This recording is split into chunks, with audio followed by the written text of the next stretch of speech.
Good evening, everybody. The hour of 7 p.m. having arrived, I will call to order this regular meeting of the Planning, Licenses, and Development Committee.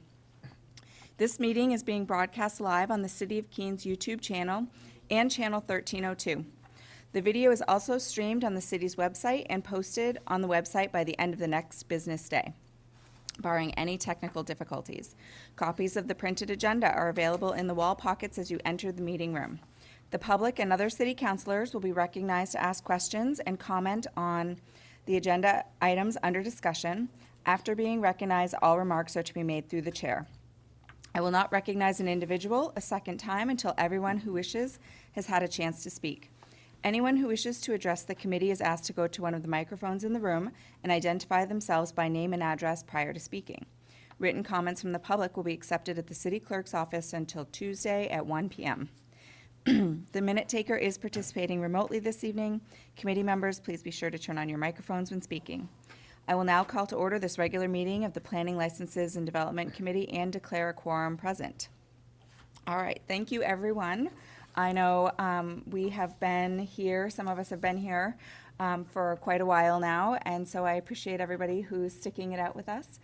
We do have quite an agenda this evening, so we're going to try to move through some of these items pretty quickly. The first item on our agenda is our update regarding our social host ordinance activity, and I believe we have Amanda Trask here this evening.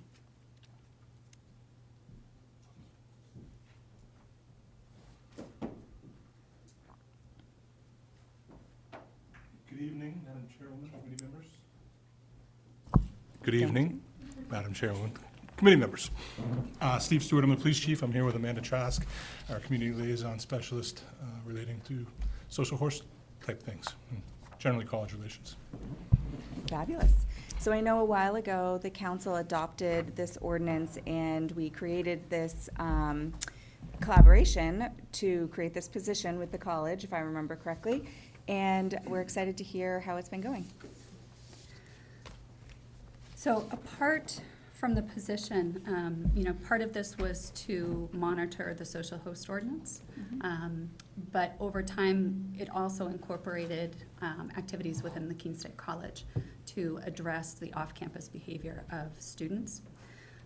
So I'm going to talk about two different parts, first being the data that we pulled and then the other activities that are part of my role as well.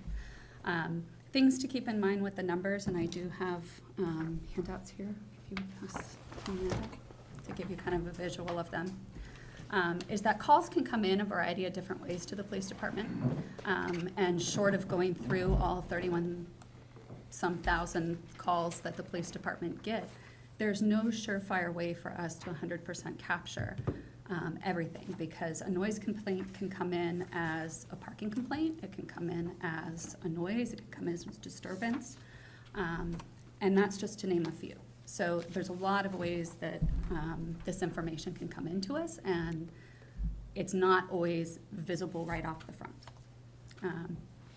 In terms of our social host ordinance violations, in the handout that you got, you can see, I think I gave off the, could I snap on your back? Would you like that? I would, please. In 2021, we had a total of 3 social host ordinance violations, 2 in quarter 1, 1 in quarter 4. The 2 in quarter 1 were both evening calls, 6 p.m. and 10 p.m. The quarter 4 was a late night call for us, a midnight call. In 2002, our social host ordinances went down. It was only 2 calls throughout the entire year, or 2 violations, excuse me. Throughout the entire year, 1 in quarter 1, 1 in quarter 3. In 2023, we had an uptick. We had a total of 3, slightly.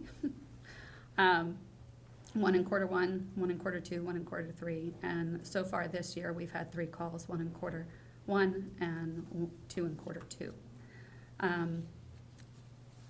Many of these calls have been to properties that we are already aware of. And we kind of keep an eye on. One of the things we included is every time somebody gets a social host ordinance, I notify the landlord in writing of the citation that was received. Partway through my tenure in this position, we expanded that to include noise ordinance violations as well. So that started in late 2022, and written notice went out for any noise ordinance citation that was issued to the landlord of the property. And the noise violations, they have remained pretty steady, 2021, 2022 to 2023. To date this year, we've only had 3. We also track, because of the challenges with tracking, there are a bunch of data that I pull in. So I track liquor law violations, which consist of unlawfuls and effluents. I also track disturbances, city ordinance violations, parking complaints, and open containers, to try to get an idea of what other issues are happening as a result of these large gatherings that we see that are occurring in our area. Any questions? So this could be for Amanda, or possibly for the chief. What, on this spreadsheet that we're looking at, there's quite a few other violations. Are these happening, are these situations happening, and why is the social host ordinance not being triggered, I guess? Are these things that are not happening in, like, at house parties? Are they happening across the city? Sure, there's a lot of different reasons for that.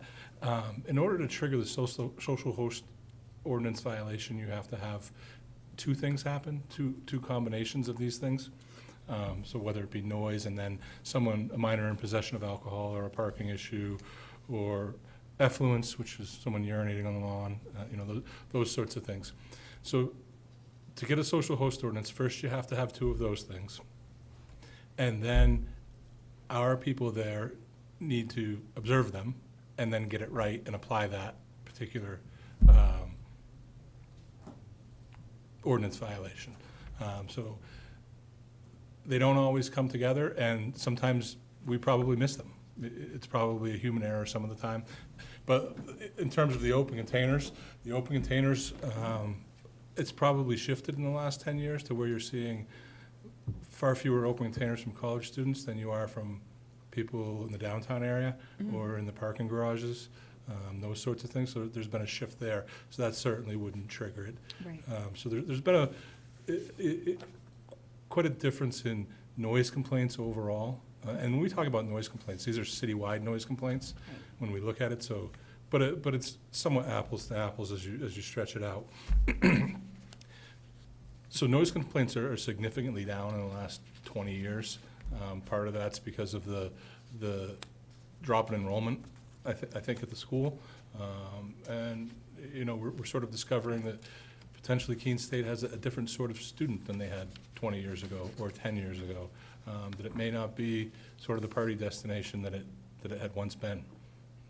And would you say that in general, these social host ordinance violations that actually ended up being put through were related to the college, or were they regular people Yes. having regular parties at their homes? They were related to the college. They were all, okay, interesting. So all of the social host ordinance that we had were all college-related calls.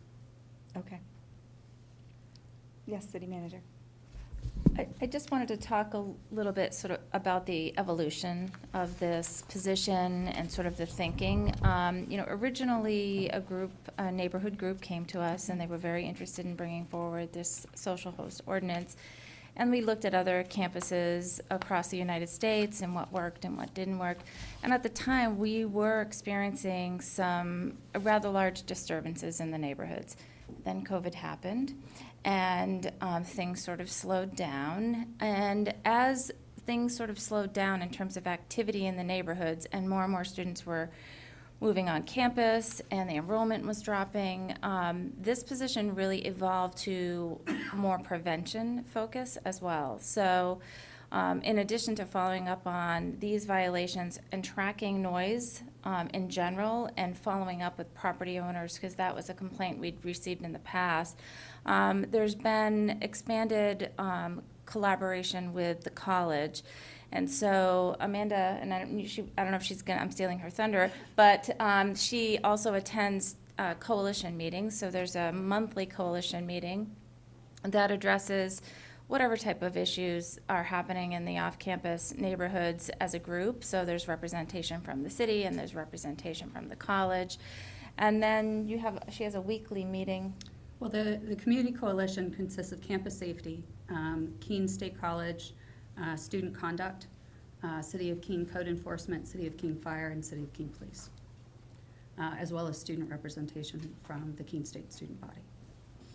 So one of the things that we talked about this year when we were sort of updating the job responsibilities and looking for ways to sort of expand the position into more prevention focus and education focus, we looked at off-campus housing conditions and code enforcement issues and whether there was a way to strengthen that relationship. So that's been something that, in talking with Dr. Treadwell, that we want to focus on in terms of educating a student what they should expect. And if they have a problem at the property that they're staying, who should they contact and those sorts of things. And Amanda also has office hours where she meets with people on campus as part of her role as well.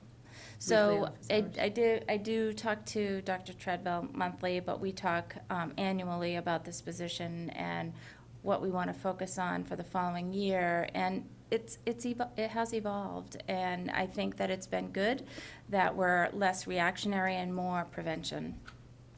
Okay. And in addition to what City Manager Dragon mentioned, we also table at various events on campus in an effort to promote my role to the students. And we present during orientation along with the college liaison officer. Okay, great. Do we have other comments from the committee? Counselor Haas? Yeah, thank you, Madam Chair. Thank you, Amanda, for all of this, and City Manager and Chief. The data is data. I'm glad you're gathering it. I'm not sure any conclusions can be drawn from this. What I hear is that you're reacting to the ongoing work that goes on, and you're building that relationship. I'm curious how you see the position has changed from when the SHO was originally instituted to what you're doing now, and how we might react to change it, to improve it going forward. Question. Well, in response, I think City Manager Dragon kind of hit the nail on the head, that we've really shifted from reactionary to prevention. And it's really educating students about what the social host ordinances are, what the city ordinances are, and what behavior is going to set off a red flag and get them a city ordinance. And on top of that, it's also getting them to understand that when they're in a living situation with multiple other roommates, how they can kind of set the tone with their housemates. And in response to that too, how they can also respond when they have a roommate who is causing trouble and getting city ordinance violations. Because, we don't want it to be, okay, everyone at the property is getting a violation if they're not all participating. Counselor Jones? Thank you. I have a few, if you don't mind. Yes. First of all, we've come a long way. I chaired the committee that started the noise ordinance, and I think it was in the year 2000. And that was based on, there was a woman living on Colorado Street who was having a problem with a nightclub in the center of Keene. And we had to tune it up a couple times, the ordinance. It started out having a decibel level. Then we found out that decibel levels don't pick up the bass part of it, which is what was bothering her. She was hearing a thumping from I guess the bass drums or something like that. When Tom got here, he tuned it up a couple different times, and thank you for doing that. My first question is for the chief. Do we still have a liaison officer who attends orientation every year? We do. It's currently Officer Jack Laporte. Okay, and is he explaining to them about Amanda's position? Yes? Yes. To follow up on, what Amanda said about educating roommates about how they can sort of react to these sort of things. Just 2 weeks ago, I think there was a week left in school, we had an officer come back in from the lobby and say, yeah, the student just came in and said he knows his roommates are planning on having a party Saturday night. He thinks it might get too big. Don't tell him I came, but can you come by and take care of it, because my mom's going to be really mad if I get another ticket. And can I ask one more question? When we first wrote the social issue, there was a big question about what if the contact changes at that same party? Has that ever been a problem? What do you mean, Counselor? The contact person or the? Yes, the officer makes contact with one person, right, who he Yeah. who's the responsible person. Right. Now, if that person leaves and someone else is the responsible person, that was the issue we were asking about, and I don't know what the answer is. Not so much in that context. Typically, the party's over when this is issued. It's not been our experience that anyone will persist past that first time.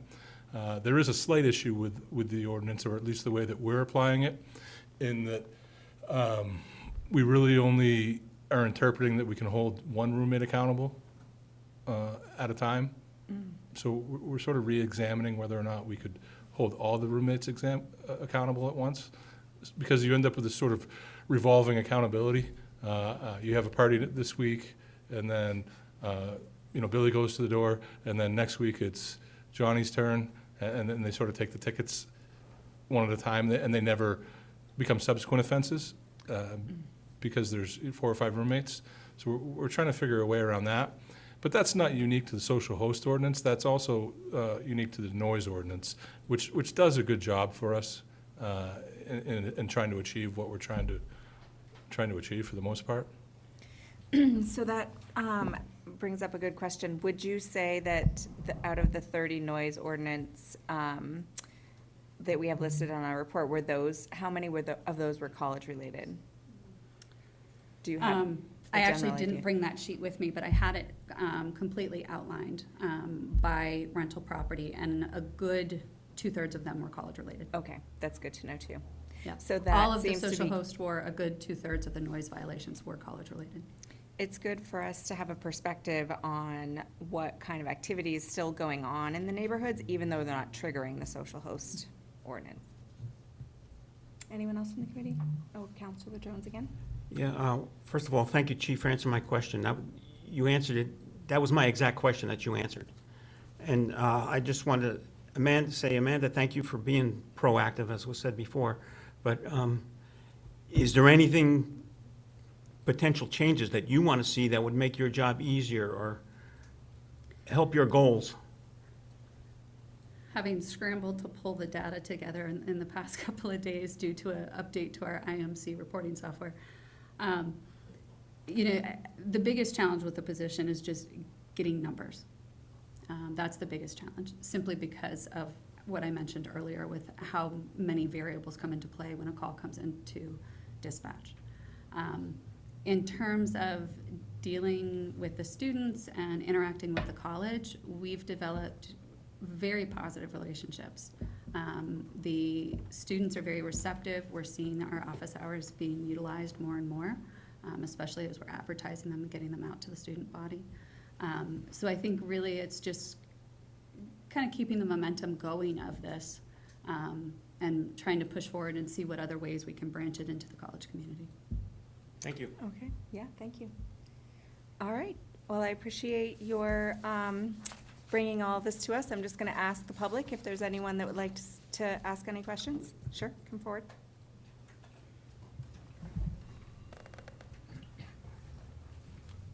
Thank you, Madam Chair. I don't want to surprise you guys, but my question has something to do with short-term rentals. Name and address for the minute taker, please. Oh, Counselor Andrew Madison, 178 Elm Street. Okay, thank you. So I guess how does the social ordinance law, or how does the social host ordinance apply to short-term rentals? And basically I'm asking because we've had some issues with large parties with illegal parking in my neighborhood related to a couple short-term rentals where they're being advertised as party venues. They're owned by out-of-state residents who rarely visit them.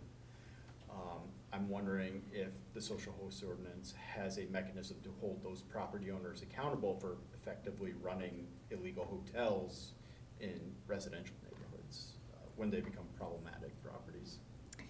So it has been quite a long time since we wrote this ordinance, but I don't think it would hold the property owner responsible. It would have to be somebody on site who was deemed responsible for the unit itself. So whoever that renter was for that particular time frame could, if there were other people with violations, that person would additionally be and you can tune this up for me, Chief, if I'm speaking out of tune, but that person would also be held liable for the particular ticket that's associated with this ordinance. Sure. May I? The way the ordinance is written, Yep. the only way the landlord would be held responsible is if the landlord knowingly knew the party was occurring and allowed it to occur. So if someone was actively advertising a property on a website as a venue to host events, would that constitute knowing that this behavior was going on? So I think that's a really good point, and I know that we've talked at PLD a lot about creating an Airbnb ordinance, and as that comes in the future, I think we can look at how to revise some of our other ordinances to reflect some of the issues that are happening. Thanks. Does that help? Great. Anyone else? All right. See, oh, yes, Counselor House. Thank you, Madam Chair. So reports for a violation, if a citizen wants to report something, they call the police department. They don't call 911 or emergency numbers, correct? Sure, yeah, just call the police department, that'll do. And will that get picked up 24/7? It does. Okay, not that you fall into the emergency response queue. No, there's always someone sitting in our dispatch center. Okay, thank you. Answering the phone. Great. All right. Without any other questions, I would be open for a motion. Move to accept the update regarding social host ordinance activity as informational. Second. I'd have a motion by Counselor Williams, seconded by Counselor Jones. Any questions on that motion? Anyone from the public? Seeing none, I would ask for a vote. All in favor? And that is unanimous. Thank you guys for coming tonight. I appreciate it. We're going to jump right into our next item. Tonight, the next thing we have on our agenda is our Keene Elm City Rotary Club's request to use city property for the Clarence Tomorrow Marathon. And I believe we have Alan with us. Welcome. Would you like to talk to us a little bit about your request? Can you turn on your microphone, please? How's that? That's perfect. Thank you. Thank you. I'm here for my annual request for what I proudly represent as the premier event on our community calendar, the Clarence Tomorrow Marathon and Half Marathon, which also includes our Kids Tomorrow Marathon and our Super Seniors event at the same time. It will be held this year on Sunday, September 29th. And we do not anticipate any changes from previous events in terms of events, schedules. We've already held 2 protocol meetings with staff, city staff, and we're prepared to go forward.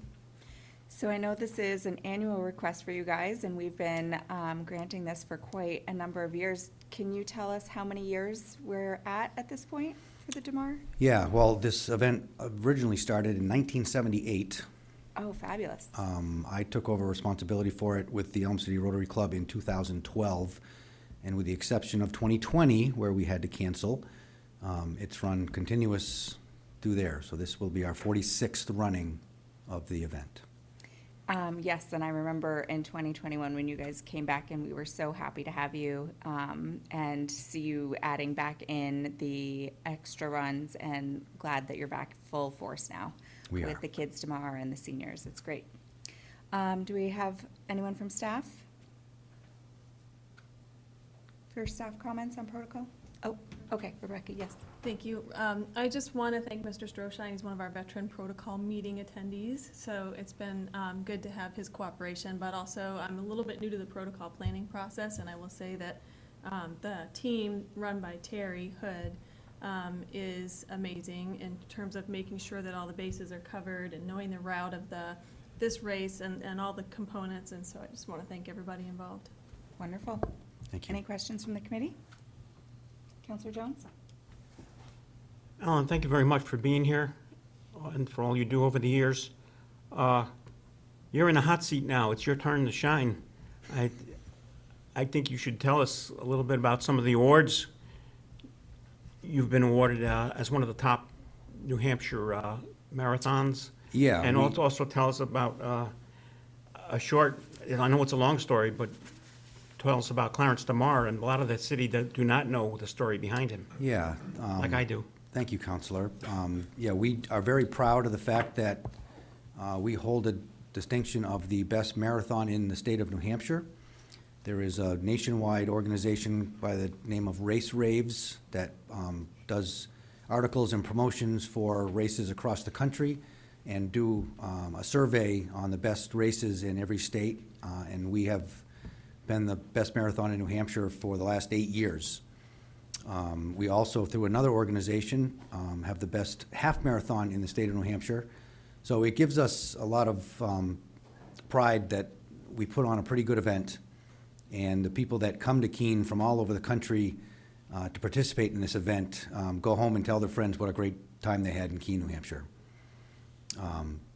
And Clarence himself is, if you're in the running community, you should know about Clarence, because and we have a very strong connection with the Boston Marathon because of our namesake, where he holds the record for the most Boston Marathons won at 7, a record that I will say will never be broken.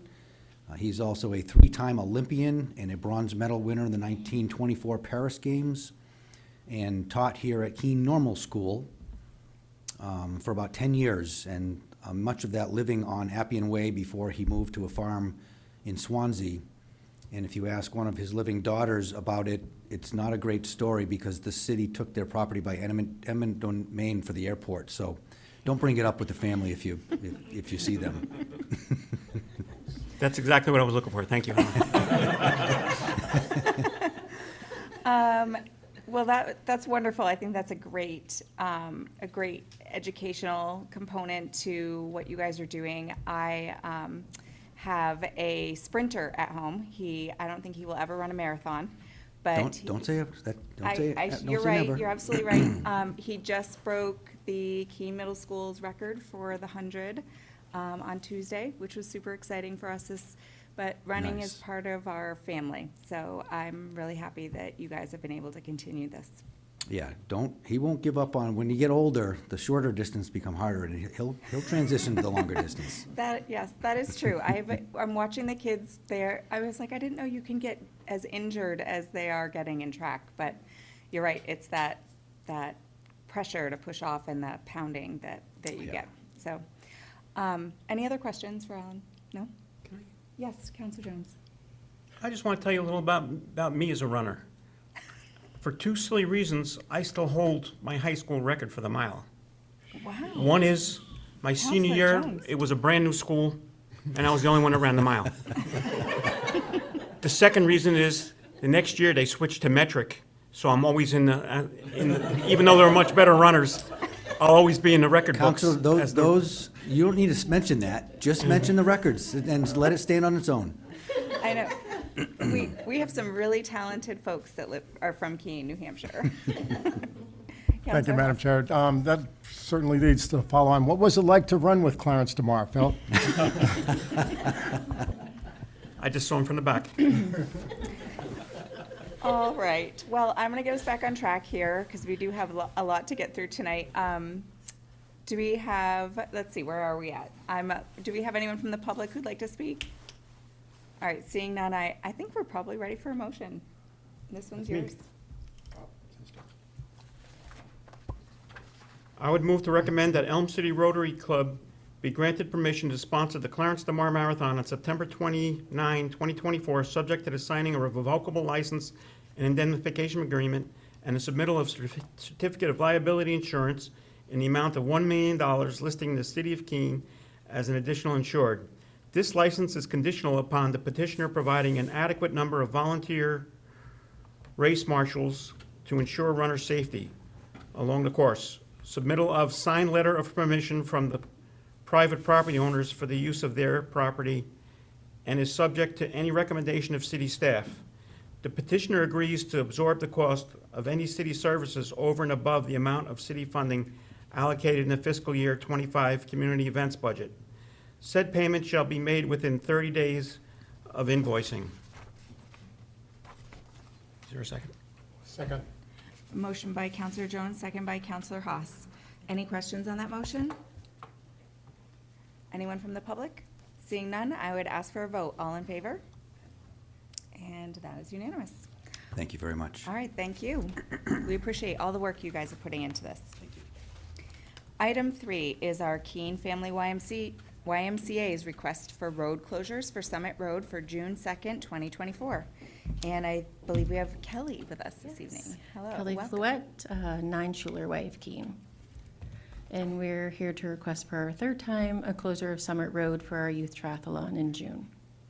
So can you tell us a little bit about how the event went in the past? It's growing every year. So the first year we had about 50 kids. Last year we had about 65, and currently we have about 67 registered.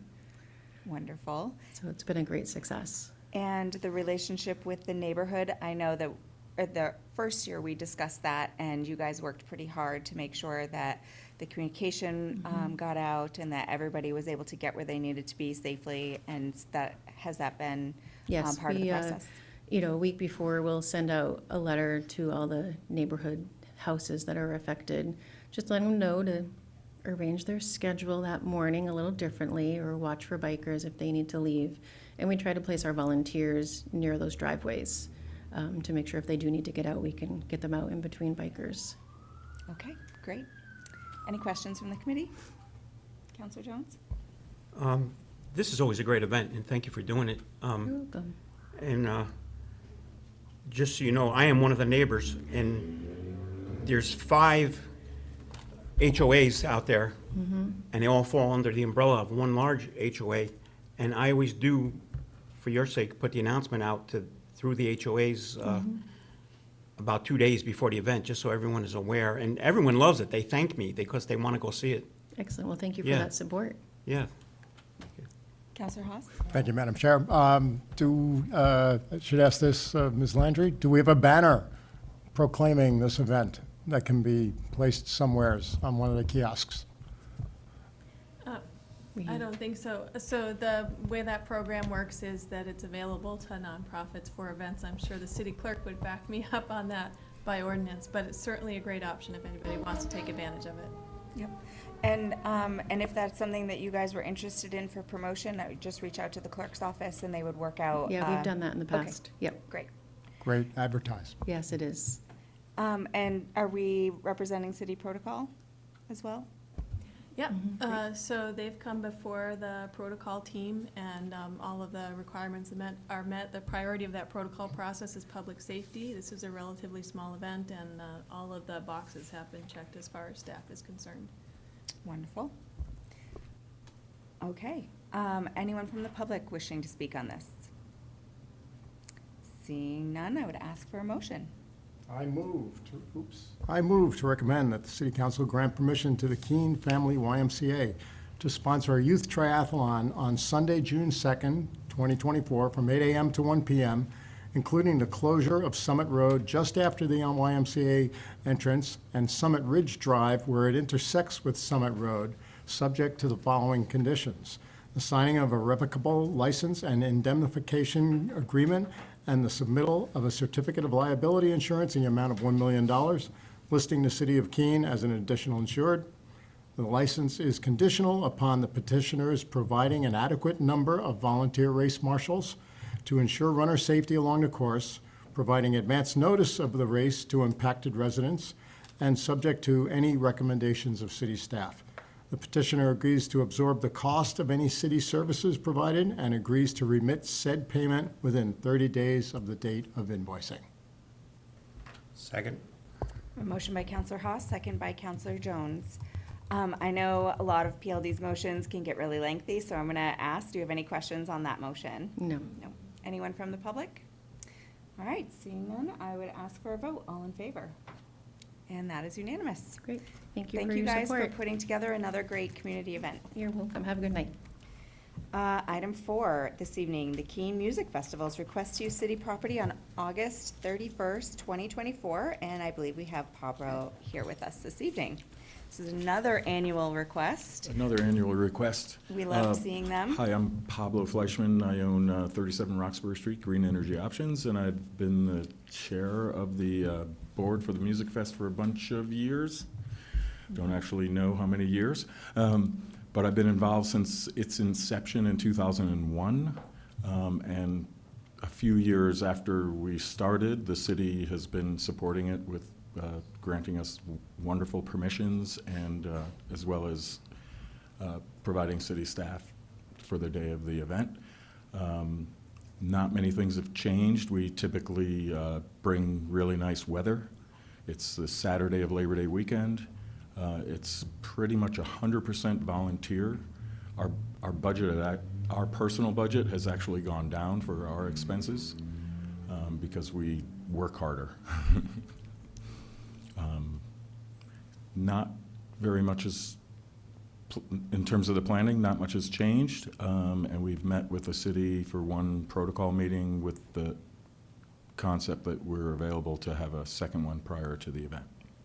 And speaking of weather, do you guys have arrangements for rain date, or do you play rain or shine?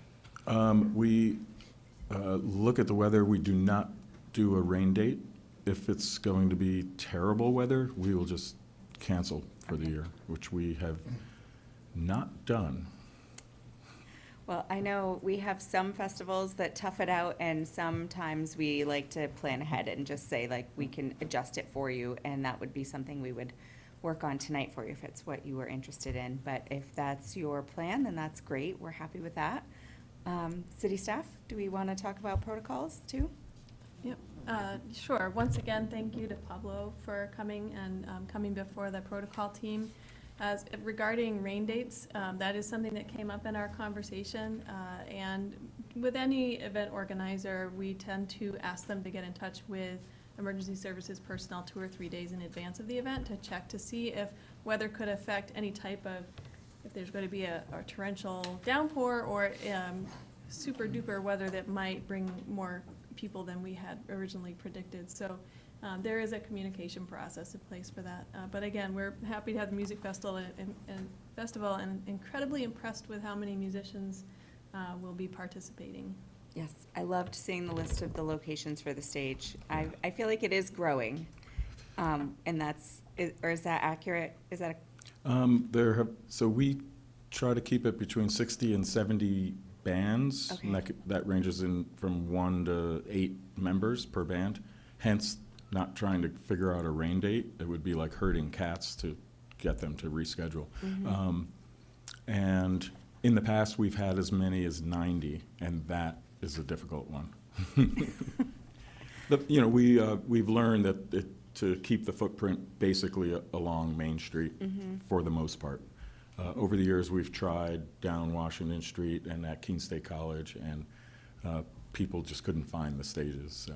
Yeah, I think that we've had that conversation with some other events that have even spread just right off Main Street to like the Hannah Grimes parking area that are now coming back to Main Street. It just helps the continuity of the flow and where people are going. So it's good to hear that again. Any questions from the committee? Councilor Jones. I just want to say this is another one of those great events that makes Keene Keene. We're already recognized as a playground city, as a bee city, as a tree city. I think pretty soon we'll be the event city. Thank you. Thank you. Anyone else? All right. Anyone from the public wishing to comment on this event?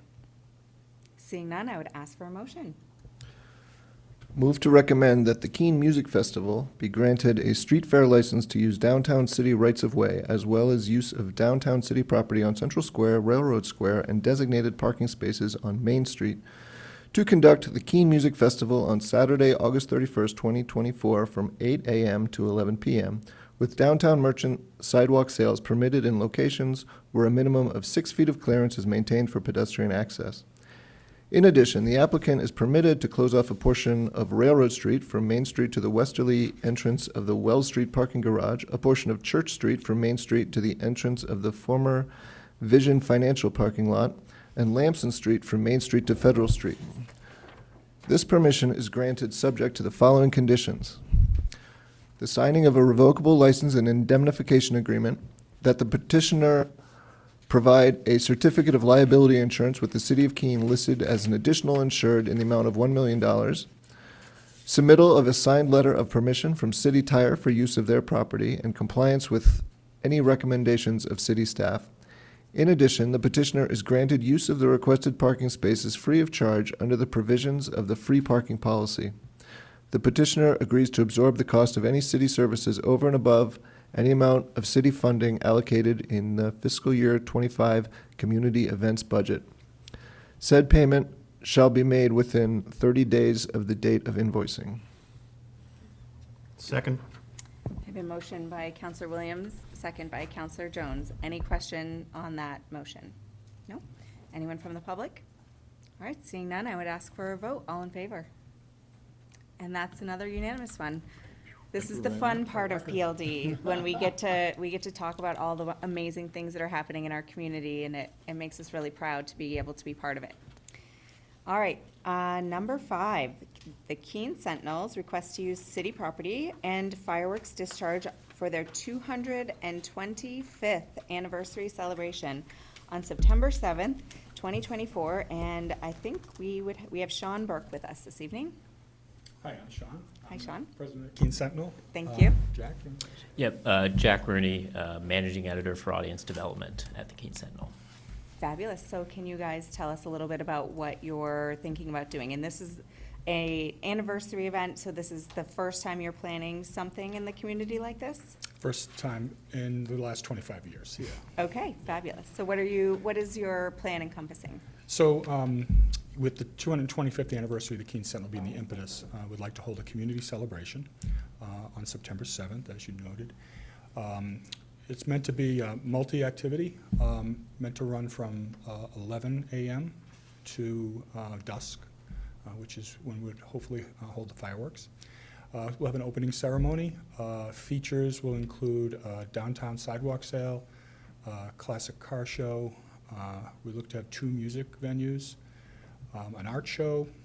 We're hoping to hold some, and really the only Keene Sentinel or newspaper-specific piece of this is some seminars we'd like to hold at the library, mostly focused on journalism in a democracy and its important role. It's really important to us at the Sentinel that this isn't overly promotional or self-facing. We really want to make this a celebration for the community. Food trucks, we would be applying with the Liquor Commission for a beer and wine tasting. Would like to invite breweries downtown. And then the evening, after the end of the sidewalk sale, we would like to have a celebrity softball game at Alumni Field and finish the day with a fireworks demonstration, also at Alumni Field. So we're hoping for a fun, entertaining, invigorating event for the community, all free of charge. Well, I think that is very ambitious and wonderful, and have been part of some community events, and I know what goes into pulling off something that's that kind of magnitude, and I'm really excited for you guys, and I'm excited to hear how it ends up. We've talked a lot here at our committee and at the city about helping people who have these great ideas be able to have some sort of framework to jump in and be able to be successful. And so I hope that your experience with working with the city has been great. Do we have Yeah, any we've had- questions from the committee at this point? Do we want to hear from staff about protocol? They have been through the protocol process and everything is great as far as we're concerned. As far as framework, that is a question that I brought up when I became a sort of entered into this process, and it turns out that Police, Fire, and Public Works really do have a framework that they know has worked in the past for similarly sized events, and so it's a relatively seamless process. But we look forward to this event, and they have met the requirements that we, as far as I know. Okay, great. Anyone from the public wishing to speak on this? All right. Counselor Williams, did you have a question? First of all, congratulations. 225 years is amazing. I'm really proud to have the Keene Sentinel in the city where I live. Thank So, you. great Appreciate job. that. Thank you. Everybody knows I'm going to complain about the fireworks. That's what she was waiting for. I'm not going to vote against this because of the fireworks, you know. My feeling is every group should be allowed to do one fireworks event, which is what you're asking for, and that's okay. My concern is that there's another group doing 2 fireworks events in the same space, Alumni Field, that same season. You know, it's a sensitive ecological area. They're called the swamp bats for a reason. There's a swamp, a wetland right adjacent to it. Bats live there. Bats do not care for fireworks. It would be my preference to really minimize the amount of fireworks we have there. So my preference would be for the Keene Swamp Bats to only have 1 fireworks event, and then you can go on with yours. I see we're going to have 3 events there. I don't love it, but I'm not going to vote against this. Thank you. Thank you, Counselor Williams. I knew your stance on that, and I was hoping that, that you would see that you wanted to support the event, but that you could get your concerns on the record. Counselor Haas? Thank you, Madam Chair. Likewise with Councilor Williams, it's unfortunate that we have so many fireworks going on. I look forward to moving on from these things.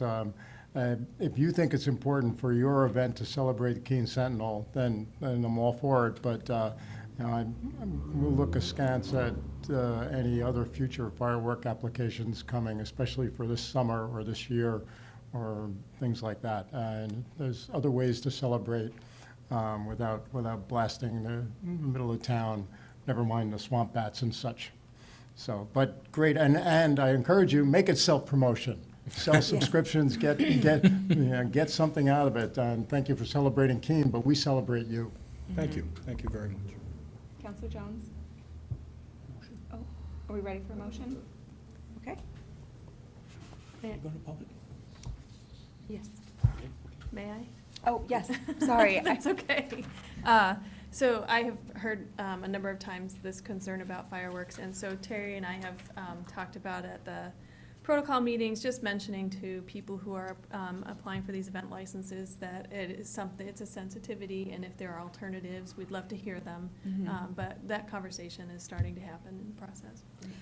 And I do think, not to belabor the fireworks conversation, but I do think that unfortunately, there's probably not a safe location to downtown discharge fireworks. And so unfortunately, this neighborhood is taking the brunt of these commercial-sized fireworks events because of the access to parking and the ability for spectators to participate and the safety aspect of it. I do think that neighborhood we do owe them some sort of commitment to what we can do to create an appropriate amount of events, unrelated to your request, but that is something that we should consider at some point. But we're very excited that you guys are gonna get this together, and I'm excited to see this list of celebrity players. You may get a call. I don't know when you're going to publish it, but it could make my decision about how late I'm gonna stay up that night. Okay, so. You'll be playing, so. I don't know, well, I'm more of an outfielder than anything else. So I think at this point, we might be ready for a motion. Thank you. It's my honor, just so you know, I made this same motion 25 years ago at the 200th correct, anniversary, yeah. so it's an honor to be doing it again. I would move to recommend the Keene Sentinel be granted a street fair license to use downtown city rights-of-way and the use of downtown city property on Central Square, Railroad Square, and designated parking spaces on Main Street on Saturday, September 7, 2024, from 10 a.m. to 5 p.m. to host the 225th anniversary celebration, as well as permission for the discharge of fireworks on Alumni Field at no later than 10 p.m., conditional upon the following.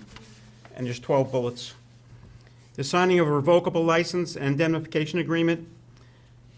The petitioner provides a certificate of liability insurance with the City of Keene listed as additional insured in the amount of $1 million.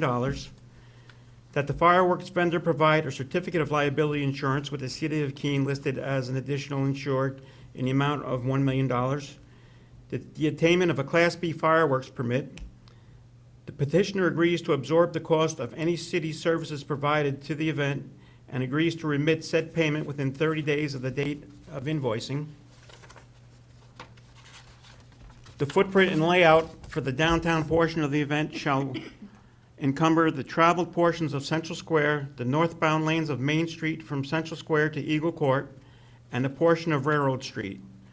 Road closures may include any portion of other streets needed to facilitate detour routes.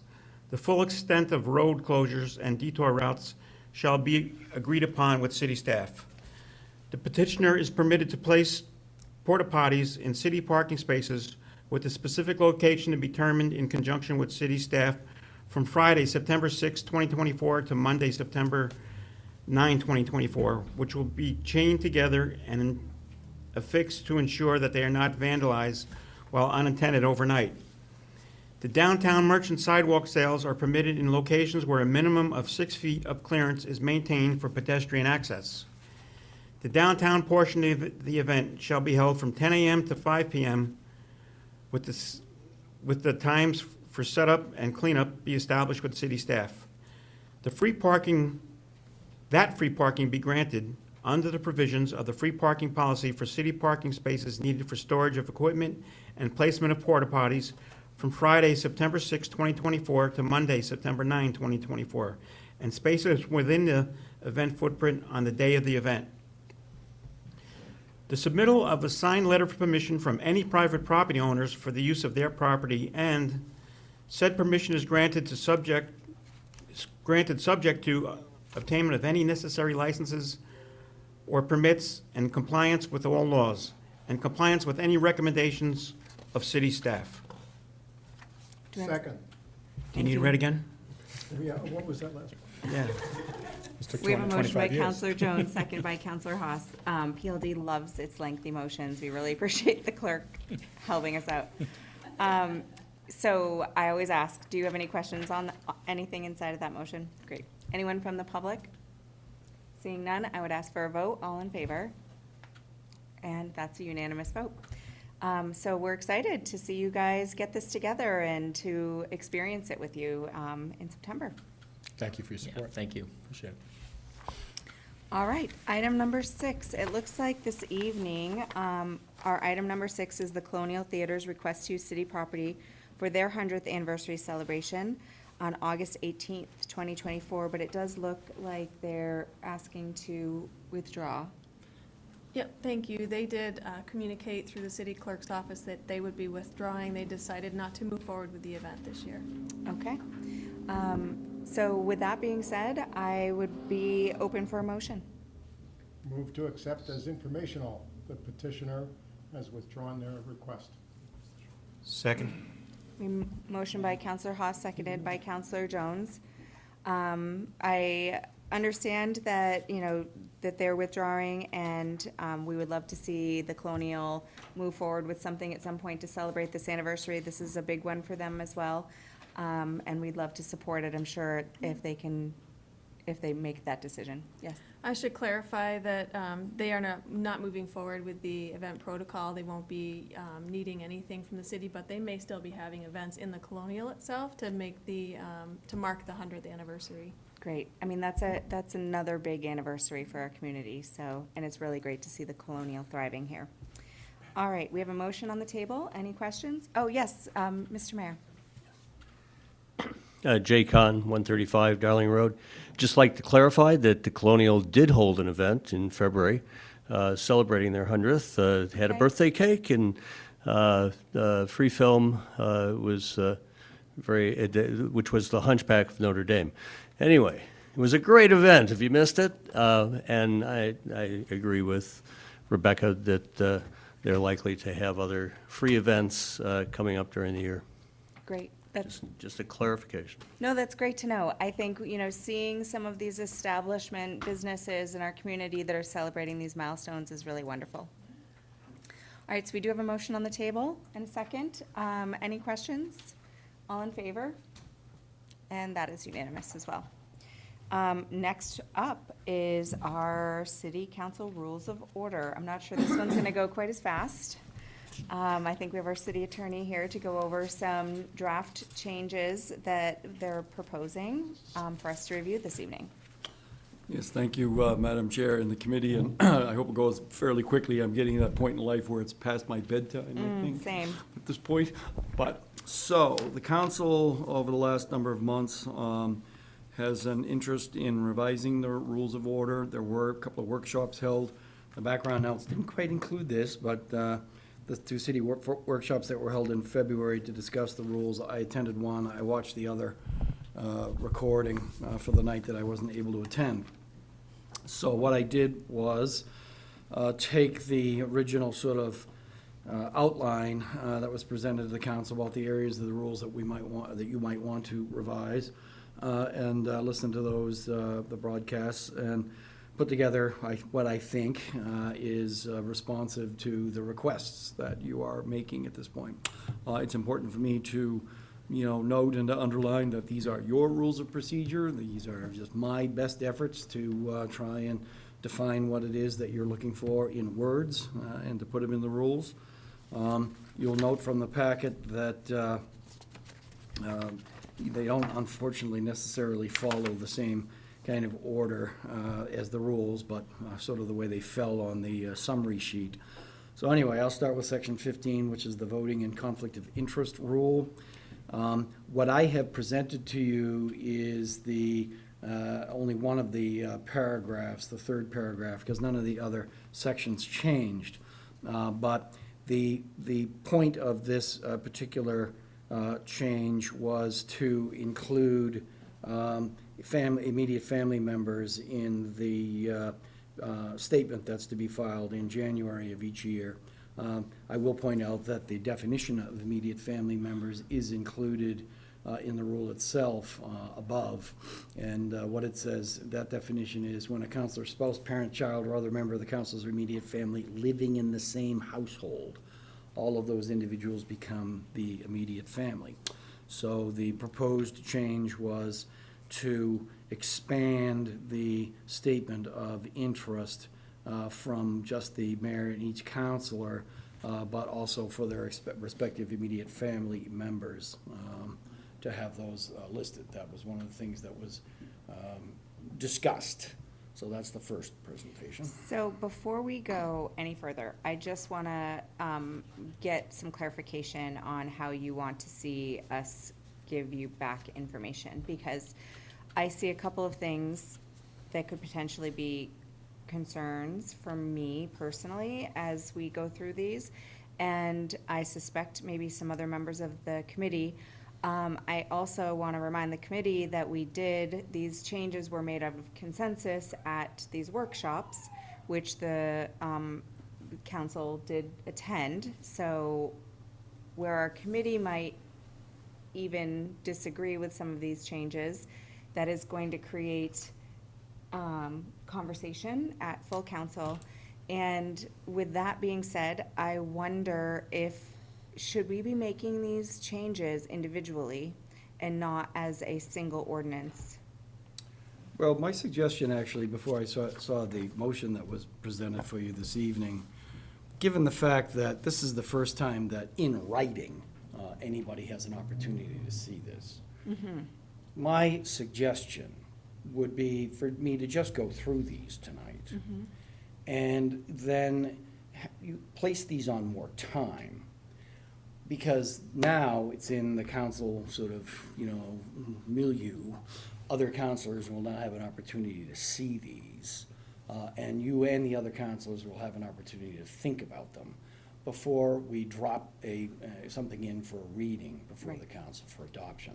So that would be my suggestion. I'm happy to answer questions tonight, or if you or the other members of the council want to point out certain things, but this is really, I think, an opportunity to just have them presented, have you all digest them over a period of time, have the council digest them, and then come back and have further discussion about them. And I've read through them all prior to coming this evening. However, I would, and I'd like to hear from the committee if you disagree, for sure, but I would like to potentially see them come back into council individually. I think that. Oh, you mean as an individual rule, individual sections? So that in the ordinance to change each section they will be their own votes. And the reason that I say that is that I would hate to be put in a situation where somebody votes no to changes that are positive because of their strong disagreement toward one or more of the other changes. And this has happened with things that come out of a PLD in the past, where we have put driveway setbacks on big, controversial ordinances, and we risk losing these simple changes. Some of these things I think are really simple, and some of them I do not think are gonna be as simple and are going to create some conversation. And we can have it here, but we're 4, hopefully 5 soon, but we're 4, and there's gonna be we need a lot more votes than that at council to make these things pass. So I worry that there could be one trigger thing that makes someone say, no, I just don't bother, and we throw the baby out with the bathwater. I think that's a point well taken, and quite frankly, the purpose of this evening was just to introduce them. Yeah, exactly. But I think your point is well taken, that when we get to the point, and just to clarify, it's not an ordinance change, it is a rule change, but we can put each one of them in independently and have them voted on, remembering that it takes a 2/3 vote of the city council to adopt any one of these changes. And it would be cumbersome, but I feel like it would be the most transparent. I agree with your assessment. Okay. As soon as you started saying it, I was like, yep, land use code we do not want to do in these things. We're talking about this, with that being said and with that understanding, I think we can move much more quickly through these individual things. Does anyone have any questions on the first topic before we move forward? Okay. Yes, Councilor Jones. In general? I just want to say, thank you so much for not codifying this as an ordinance and sending it as a draft. I've been asking for things to be done that way for a long time now. I hate it when we do an A and a B and a C version, and I think this way works out much better. And thank you, staff, for doing that. Thank you. Seemed to make sense. Councilor Williams? Just a concern that immediate family members seems a bit broad.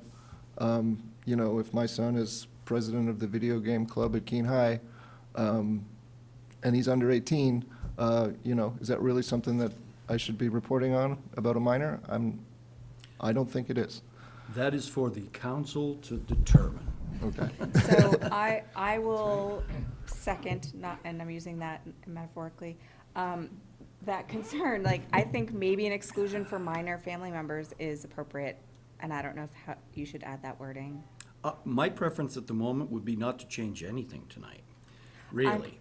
To give the full council an opportunity to see these and have the fuller discussion that you were talking about at this point. Well, we have to present them with something. Not if you put it on more time. I understand that, but a more time item is not going to go before the council. All right, that's fine. So So when we do this, I think we would put this on more time. You would bring back any nuanced massage wording that our committee is interested in seeing. We would review that and then ask you to prepare something to bring to council. I understand that. That's fine. I guess my concern only is the fact that the council hasn't really seen the initial part of this. So what I will do, when I do that, is take this, what's been presented to you, and show the modification that occurred. Is that acceptable? That's fine. Yeah, that's fine. And we have had this conversation ad nauseum about council members coming to committee, and I see one council colleague here this evening, and all full council knew that this was on our agenda this evening.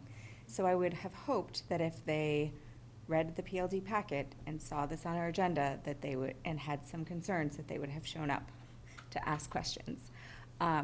But seeing that we might have some questions coming, but not seeing an audience full of council members, you're gonna have to take our guidance, unfortunately. No, that's fine. So just to make sure I'm clear, the suggestion would be to sort of revise it to not include children under 18, is that the thought? I would like to, speaking to Bobby's point, I think minor children should be exempt from. I understand that, 18 or below? Yep, sounds good. My recollection during the discussion is that we were talking about spouses particularly, and this seems like an expansion beyond that. It is, because when I listened to the conversation that occurred, that became part of the discussion. That doesn't mean that anybody, voted on what way to do it or not. Correct. As I said, this was my best attempt to collect that discussion into words at this point for presentation. And what the council decides to do with those words is absolutely up to the council. Counselor Jones, did you want to follow up on that? No, I was just thinking about what Tom said about more time, and the recommended motion is amendments to the rules of order be drafted for first reading. Does that mean the draft would go to the full council? That was not my motion, but I think that's what you are requesting me to do. If we make that motion, we can make whatever motion we Yeah, choose. but Right. I'm trying to figure out if that's the right motion, and that's, this way the full council does get to participate. Well, there will have to at some point be a presentation of these at council. I think right now we need to decide what sort of nuanced changes need to happen and the way in which it will be presented, which I'm hoping, and it sounds like our city attorney is in agreement that we can do them individual. But there will be, and that's why I said I think there's gonna be still discussion. PLD and its 4 members does not constitute the full will of the council, but I think that as a committee, it's our responsibility to sift through the nuances of the language in these things and try to present something that we think is in the best interest of the full council for their consideration. And that might mean that some of the things that were discussed in those workshops, we might want slightly amended. They could get re-amended back on the floor, but we've got to get through that piece tonight. So Yeah, can I- more time might be reasonable. Can I just clear up my point? Yes. My point was that I wanted it to go to the full council, not as an ordinance for first reading, but as a draft. That would be my preference, Okay, actually. thank you. That's what I wanted. To not formalize that yet until people have had an opportunity. Take what you're doing tonight, put that back into the council process, just as more time or otherwise. The chair is right, you can decide to do what motion you want. But my concern would be, it would be the same thing as if I just took this and dropped it into the city council as presented. And then it would come back to you, and you'd make these changes, and then it has to go back to the city council. So if we revise language and we put this on more time and you bring us back revised language, Right. it would go to the council as what? It would go to the council packet. It would be available to the council. As a what? On the more time item, we could have the revised rules. So our in more that. time item would put it into the Yes, packet? exactly. So that would give you suffice your desire to have the full council see it? At least have the opportunity to see all of this Okay. before it goes to the council for discussion. Okay. Because that would become unwieldy at that point. Yeah, I think that's good. totally reasonable, yep. Okay, so item 1 is this first section in conflicts of interest, and so are we comfortable as a committee omitting minor family members? Yeah. Okay, so that's our first one. Counselor Jones? Well, I guess it's okay. I was, since the very beginning, I was against this section Altogether? altogether. Yeah, we've gone 50 years without ever having anyone being accused of of not recusing themselves. I would beg to differ. I have talked several times about a situation early on in my council career where I saw a council member change our budget for an organization that council member sat on a board for, and it made me very uncomfortable, and I was not willing at the time, or understood my responsibility at the time to point it out at full council as it was happening. It was very green. I probably had been here for 2 months. But it prompted this conversation because in general, as counselors, we do not know without this statement of interest what boards and commissions other counselors sit on.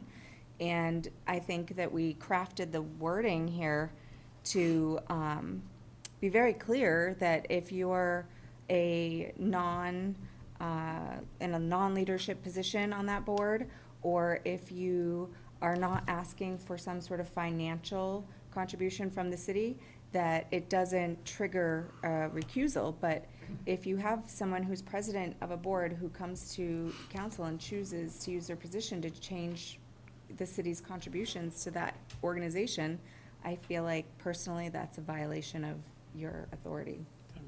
Yes. Well, you said you're not comfortable, and my job is to keep you comfortable, so I will go along with this. Well, thank you, Phil. I've come a long way since that first year, I will say. I've been put through the ringer. Yes, Councillor Haas. Yeah, thank you, Madam Chair. I think it's important to have the best wording we can have here, even though we don't ever want to have to use it, but we have to continually strive to be better as far as our ethics and our codes of conduct and such. So if we can change some wording that pushes us in that direction, we should be all for that. Thank you. That's section 15. I'll be back. Yes, yes, I think we've all done our homework. Yes, Councillor Williams. And I would just say, like Phil said, I'm also against this change in general, just because I think the councilors should be responsible for the, what they do, and they should have to report, but I don't think that should have to apply to family members who, didn't necessarily sign up to have their personal information made public. That said, I would vote against that in council, but I do think it is an improvement to say, family members, above 18, that at least is better. Spouse is even better than that, although I really would prefer to leave it unchanged. All right, section 2, special meetings. You want to walk us through? Sure. So this one was revised to include the workshop discussion that happened. The first part of the changes that I'm suggesting under section 2 for special meetings are really just kind of, format sort of changes to make it a little clearer with respect to how they're called. So, that they'll be called by the mayor. I did take out, then in writing to the city clerk, by 7, I took out or more, because once you have more than 7 members, you have an unlawful quorum of the city council. So that wasn't appropriate to have that out, to have that in there, so I took that out. I did want to clarify that it is a meeting for the city council. Properly called special meeting is like any other meeting of the city council. It just may be outside of the usual calendar process. So I wanted to make sure that that was clear. We did add a little bit different language with respect to the notice of the meetings. But, now it says by cell phone, text message, or other electronic means, because, there are other ways to do this now. So we are suggesting putting that in there. And I took out the very last sentence because it just seemed to be duplicitous based upon the prior language. So that's just pretty much housekeeping. But the substantive language is all of the next, that's in bold. And this was to capture what I understood the discussion to be with respect to workshops. That language, I think, is fairly self-explanatory. It is a meeting of the city council, but based upon the conversation that occurred, the consensus seemed to be that no official action other than to refer whatever the matter was to a committee by vote would be appropriate. But I have, as you'll note in there, have given the mayor the opportunity to at least call for consensus with respect to how you may proceed on it. But, you know, that's the language. Give you an opportunity to read it and parse through it, but that's essentially what it is intended to do. So I guess my question is, this additional paragraph that we're adding is strictly for workshops, not for special meetings? That's correct. That's why there is a distinction made Between between the two. special meetings and workshop meetings. And workshop meetings being referred to committees can go with a recommendation? Yes, And we can ask for consensus voting? yes. So I'm comfortable with those changes. Yes.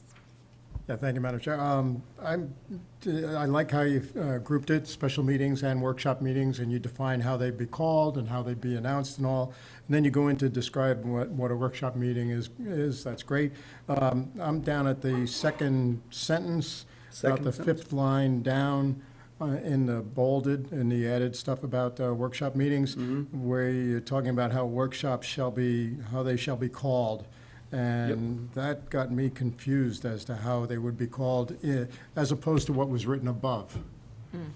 I think the way you're calling the meetings above, I think is great. Above, where do you mean? I'm sorry, in the above? first paragraph As of a section special 2, special meetings and workshop That- meetings. That's different. Yes. So there's a different way to call Yes, a workshop special meeting. meetings, yes. Special meetings have their own sort of place in the rules of order.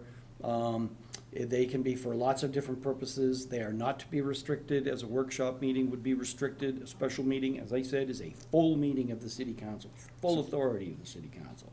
So The how are we, workshops are not. how are we calling workshop meetings? The mayor, the city council, the mayor, the city council, or the city manager can call for a workshop. All right, just simply Yep. a quorum of, Yep. a majority of the city council? Yes, that has been the practice in the past. Okay. But that's certainly up to you, as I said, you know, All right, these are your rules. I thought it was clear above, but now you've clarified it below. Well, And- that's because it And I'll bring applies up- only to that paragraph. Workshops don't require a quorum. Yes, they do. They do require a quorum. They're still a meeting of the city council. Okay. Counselor Jones? Just some clarity on something you said, Madam Chair. So workshops are, we can take a consensus but not make a motion. Yes, except to refer to committee. Thank you. Counselor Williams, anything for this one? No? Okay. Looks good. Section 11. Looks pretty, this one's a short one. Yes. Change one word. Yes.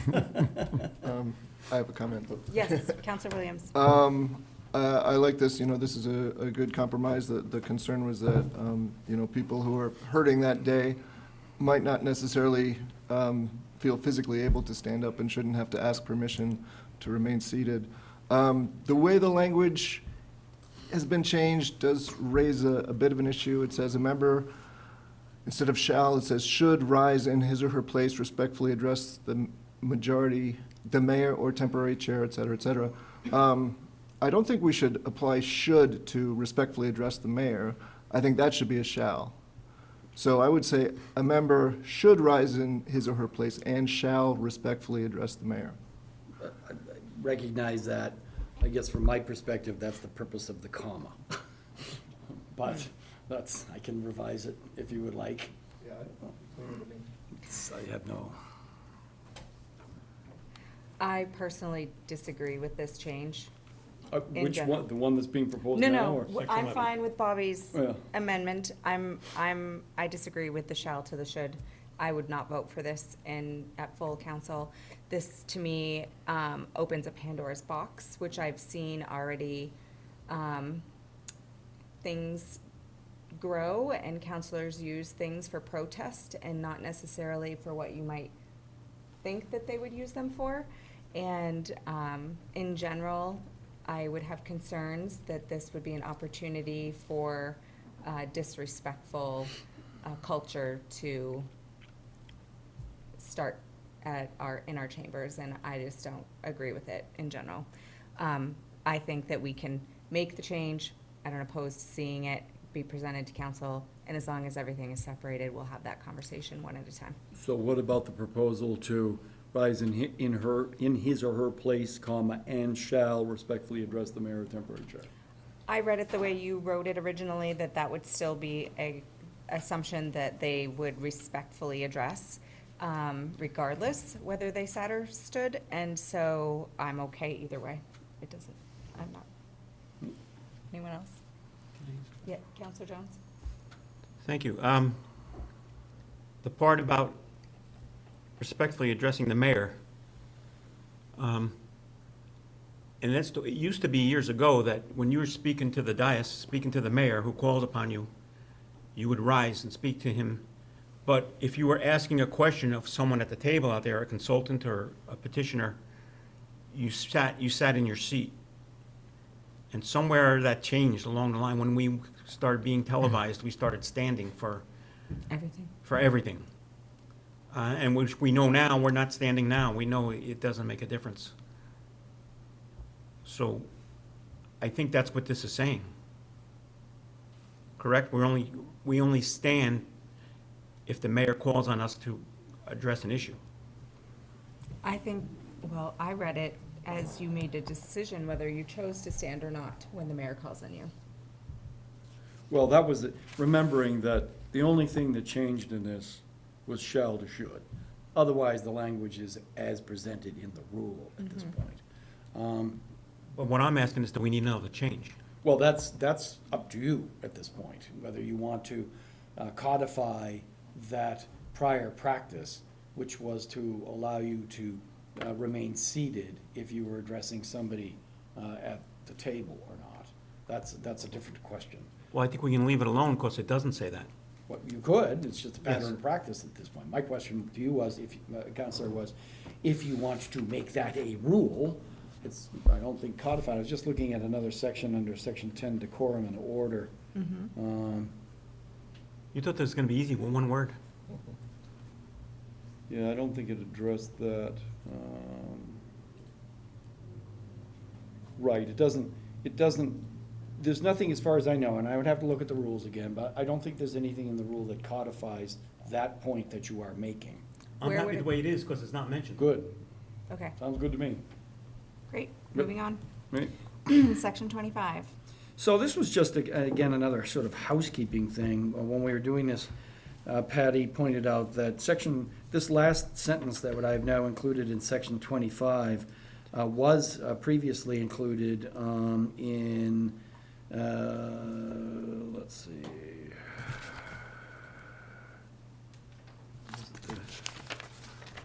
Sorry.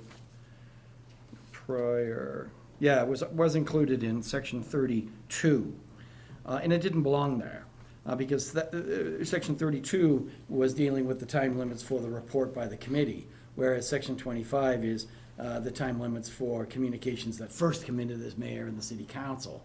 So we decided, when we looked at that it's more appropriate to have that language up in section 25.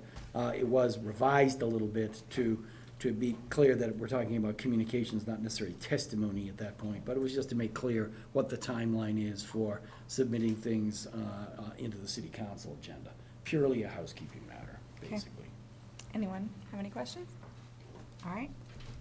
So then we get into section 32, the report by the committee. Now, this is where we wanted to clarify some aspects of the sort of the public hearing process.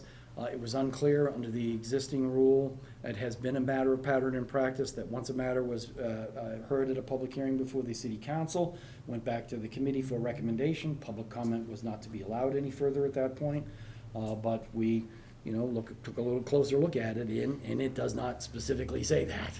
So what we wanted to do was to make sure that that kind of prohibition was included in it. And that's what the written language change really is intended to address. If you look down, it says after the public hearing, unless otherwise ordered, retained for further consideration, no further public comment shall be accepted by the committee after the conclusion of the public hearing before the city council, except for written testimony. That was the intention of the language changes here, was to just make that pattern in practice clear Clear. at this point. Any questions? Counselor Haas? Yeah, thank you, Madam Chair. I'm criticizing I'm criticizing existing language here, which is probably, tell me where I missed it.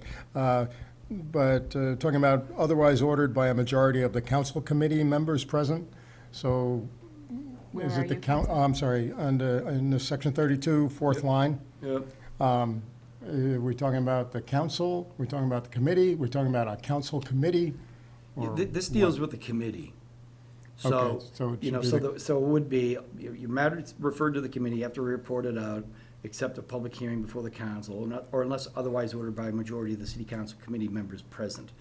You know, that means that you can require it to be placed on more time for some reason, or you can delay the action. So- If the council didn't like that, they can pull it from the committee.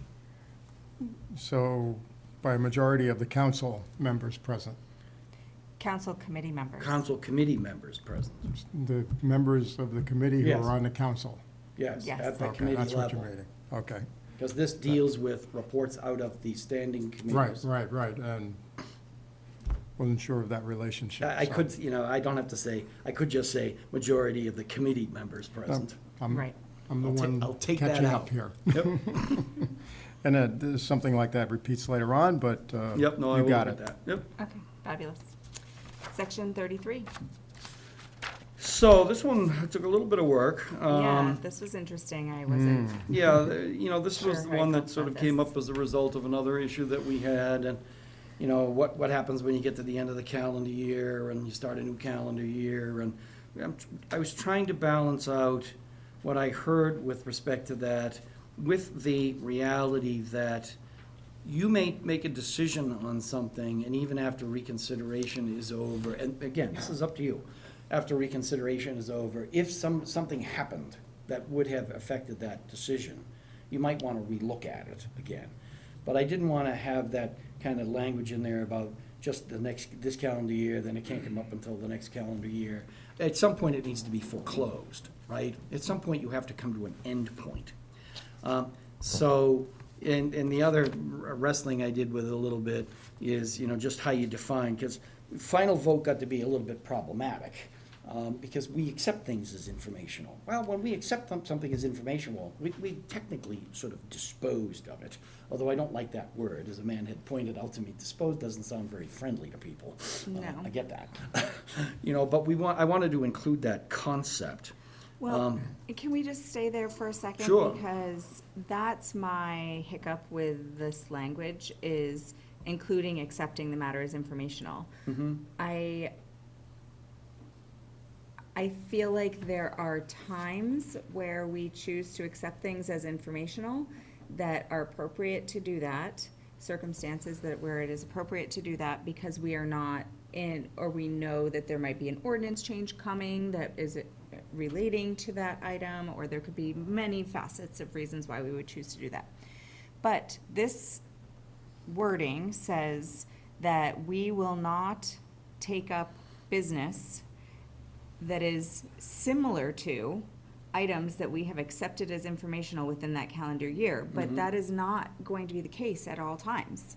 And I think that it's very difficult to limit petitioners to, and I'm just going to use the cafe ordinance as an example because it's recent.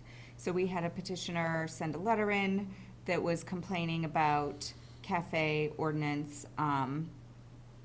procedure and violations, and it was a laundry list. We accepted that letter as informational. The cafes are opening right now, and who knows what sorts of letters we could get this summer that might be appropriate for us to hear. But if you read this to the letter the way it's written, we would not, and if someone were smart who didn't want to hear about that person's complaint, they would be like, well, your rule states that it's similar to something you accepted as informational earlier in the year. I think it's a loophole that we could find ourselves falling into if you get someone who's smart. I think that's a point well taken. I have to tell you, I struggled a lot with this language, trying to balance all of those. Yes. And I think my thought process on it was usually when we accept something as informational, it's because it's either not within the purview, or it's not something you have authority for. Oftentimes, like an ordinance change or something like that, you just put it on more time. You know, so yeah, that's where I was trying to go, but I see your point. Right. You know, that if you accept something as informational, but you know that we really need to deal with it within the year, this rule would require that they come back and they show some sort of material change that has occurred, even though there may not have been one. Correct. It's just we needed some more passage of time on it. Right. Or it could be two completely independent petitioners who are unrelating to each other. One might have just missed what was an appropriate something in our purview, and another might be making a valid point. And if we've accepted one as informational, we could see somebody use this rule against us. That's my concern. I don't want to have a member of the public come to us and be like, you should not be hearing that, because earlier this year you accepted a letter like that as informational. Yes, city manager. So I think that's a really good point, but I will use a recent example on the flip side. Okay. We had a request to stripe parking differently. Okay. And we had recently gone through a process to define how we were going to stripe parking on this road, and we had done it. And the person was unhappy and wanted more space in front of near their driveway, and put in a letter to the council. That person came to the committee multiple times, and because, and I'm just gonna say it, the council doesn't like to say no and reject the item, they accept it as informational, or sometimes refer it to staff. And because of that, that person thought they could just keep coming back about the same thing, even though they went through and they were told, you know, we're sorry, we're not gonna do this. The motion was accept as informational. So I can see both sides of Yes. this, and I'm not sure how to exactly address that. But with that example, Yeah. Shortly thereafter, someone else on another road asked for similar changes to be made, and it does create this, like, if the council wanted to make changes in that scenario, the original petitioner could have come back and been like, no, they accepted my letter as informational, so you don't get to hear they don't get to hear your complaint at all. I think that, frankly, the answer to this conundrum is that it has to say vote. And you either make a decision to approve whatever is before you, or to deny it. Yes. That's the point. Unfortunately, accept as informational is a way to not have to deal sometimes with having to make that choice. Well, it's a friendlier way of saying no. Yes, Is what it is. but And I this is the understand that. problem it creates. Yes. Exactly that. So, what are our options, city attorney? Well, just the suggestion I just made. Once you have taken a vote, a final vote, whether that be to approve or to deny, it can't come up again unless there's a material change. That leaves open, you can still accept items as informational if you wish to do that, but it won't trigger this rule at that point. All right, I just want to read this for myself one more time before I give any sort of recommendations. Does anyone else from the committee want to speak about this while we're talking? Take 60 seconds while we all reread. Okay. Yeah, exactly. Yeah.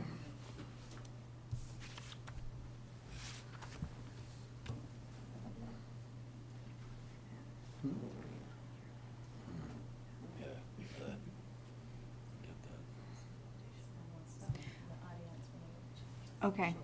So I guess, is there any way to play with the language that says the identical subject matter to that matter?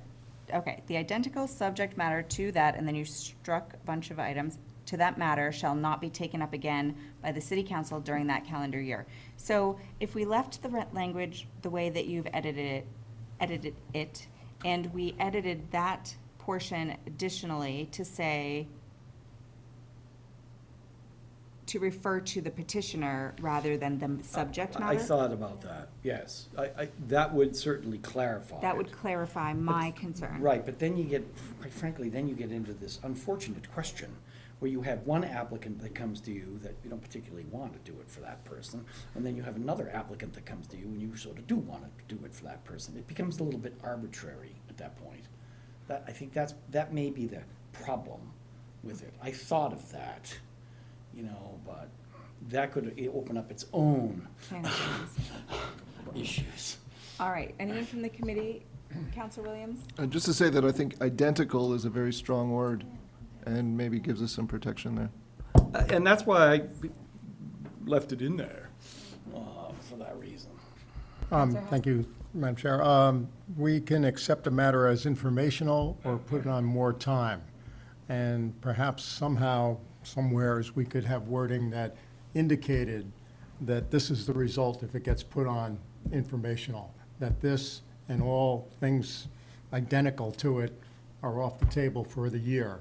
Yet, if we had put it on more time, it could be something that could be left open and come around again. I guess I would just like to leave it that I want you to think about it some more. I can do that, and I have to tell you, I've been wrestling with exactly the same issues and things that you're discussing at the moment. It'd be nice for me to confer with the city manager, the city clerk, Amanda, And what is the unofficial response when we put something on more time? Because that's what we're doing with this tonight. But the unofficial Well, we joked about the unofficial disposal of the informational items. Well, more time is different than accepting as information. I was mostly teasing. Yeah, okay, just Because this checking. item is going on more time. Sorry about that, just making sure. I think we have a member from the audience looking to speak, yes.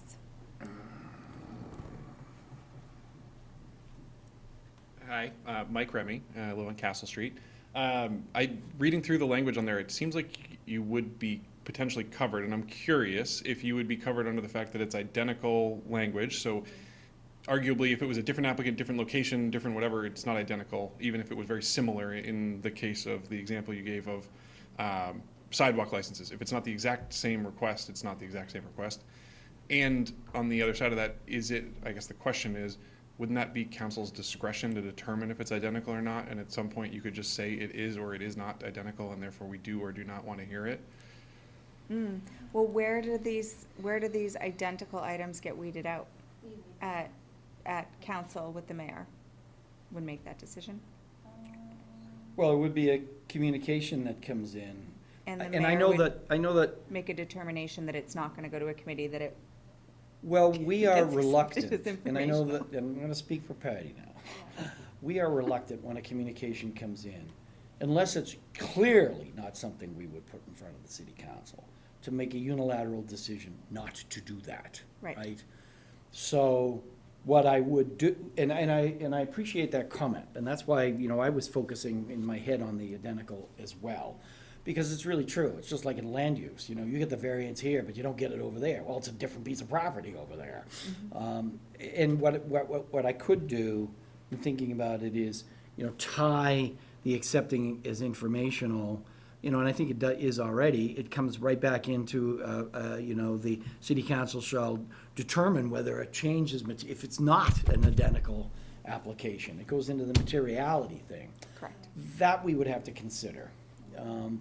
But again, I don't want to have every different matter that's accepted as informational, then have to go to the city council first for a decision on 2/3, whether it should be referred to the, proper committee or not. Right, but I think it's gonna get sticky, right? Like if someone is writing a letter that is identical, I think that the mayor needs to address it at council, that this is a letter that is identical to a matter that we've already addressed. It That will would not- be a way to do it. We could bring it in, we would look at it, if it's the same place, same applicant, same stuff, we could put it in front of the council, but we could say, this appears to be the identical subject matter as Right. before. We're going to not, we're going to just file it, unless you Yes. think. And then if there was a challenge to that decision, because somebody disagreed that it was identical or not, then we could hear it. They'd have to establish that there was a material change. Correct. But then that would give the council its opportunity to weigh in. Right. I don't know if you need to write any of that. to Well, make no, that but again, process. I would like to confer with Yeah. folks and I think that's the path that we would probably follow at Okay, this point. Counselor Jones? Thank you. We seem to use the informational motion a lot more than we used to. I mean, up until 5 or 6 years ago, there was always a motion to be handled administratively. And if somebody came to us and said, I want purple crosswalks in the city, right now, we would say informational. I think years ago, we would have said handled administratively, and then the Public Works Director would send that person a message saying, it doesn't meet the federal code, uniform code. Thank you for your petition. I'm speaking for the city manager at this point.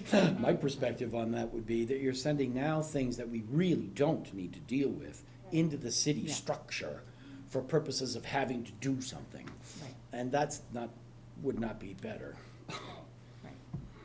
But Just say see your no. point. We do that, Counselor. We do Occasionally, that, we will yes. we will refer something to a city staff member. Right. But usually in conjunction with something that's ongoing. The task to perform. So and usually if something is referred to staff, there's a task that we need to kind of follow up. Not always, but we're taking a look at that recently, and so it might be a minor task, like update on the website to make it clear that someone can get a fire permit in person at the fire station, doesn't have to do it online. You know, like, it could be a minor task like that. Those things are referred to staff. But sometimes it's difficult if something is referred to staff and it's not clear that the council actually really wants something. It's just a nice way to dispose of it. So I think I'll just try to be clear, if that's the case. Yes. That, what is it that you want staff to do? And I actually had to do that at I've least heard you once say in that. the last year. Happy to take it, but what is it you're looking for? Right. Yes, because I think it definitely needs to come with some clarification from us. Okay. Anyone else from the public? Yes, Mr. Mayor. So first off, I just want to, J-Con, 135 Darling Road, in Keene. I want to thank city staff for bringing this forward. This is the result of a special meeting called, a workshop called by the city council. These ideas were put out on the table, so I do think that this is the follow-through from the consensus of those discussions, and I'm glad to see this process start to work, as clumsy as maybe this feels in its first iteration. Relative to the item that you're just talking about, and I do want to come back to the first item that was here, I think the issue is, as you've already framed, it's trying to define identical subject matter. And I think that after we get through reconsideration of the rules of order,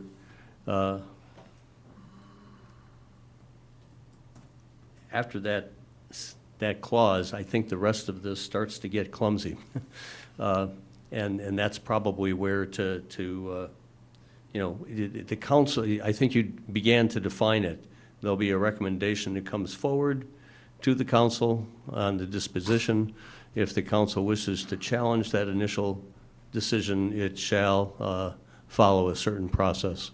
I think it can be accommodated with less complication than trying to define what material information is in a request. So just offering an editorial suggestion. I want to come back to number one. Okay. It took me a second to go back to reading the full section 15. I guess a question for the city attorney in pulling this one forward. Is this a new paragraph that you'd suggest be added to section 15, which is fairly long? No, Mayor, the only changes are the ones that are in red in the document. Otherwise, that paragraph, that's the third paragraph in paragraph 15. The mayor and council shall file with the city clerk January of each year. It shouldn't have been in bold, unfortunately. I just noticed that it showed up in bold for some reason. but- So I guess I'd ask that the wording that I was looking at on the website, and didn't show many paragraphs, just a lot of words, that living in the same household is a clarification in the current Yes. Section 15. I think that needs to be carried through here, otherwise it gets to be a rather burdensome request. Well, back to that point, that's why in what I have proposed for that change, immediate family is a defined term, and it's a defined term up in the first paragraph.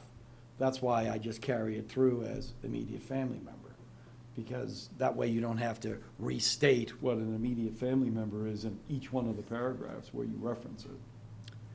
I understand that. Just looking at the change, it gets lost in. Well, I think in not seeing primarily it there. because you're only seeing that paragraph. Right. That was And what this is I exactly just said the the point same the city thing. clerk raised with me. So we're all saying the same thing to you, sorry. Well, no, what I'm saying is. I get it. I defined. saw it in the, Yeah. up above, and that's why if I asked the question. Yeah, oh, I understand, but I would have to suggest that trying to keep the number of words down, it's good to have defined terms. That would be my only point. It Anything else? applies to living in the same household. Yes. For all of our consideration. Good, got it. Great. Anyone else from the public wishing to speak on this? Okay, seeing none, I would ask for a motion. I think we know where this is going. For most of it, I think I do too. So you're not gonna- Move to recommend.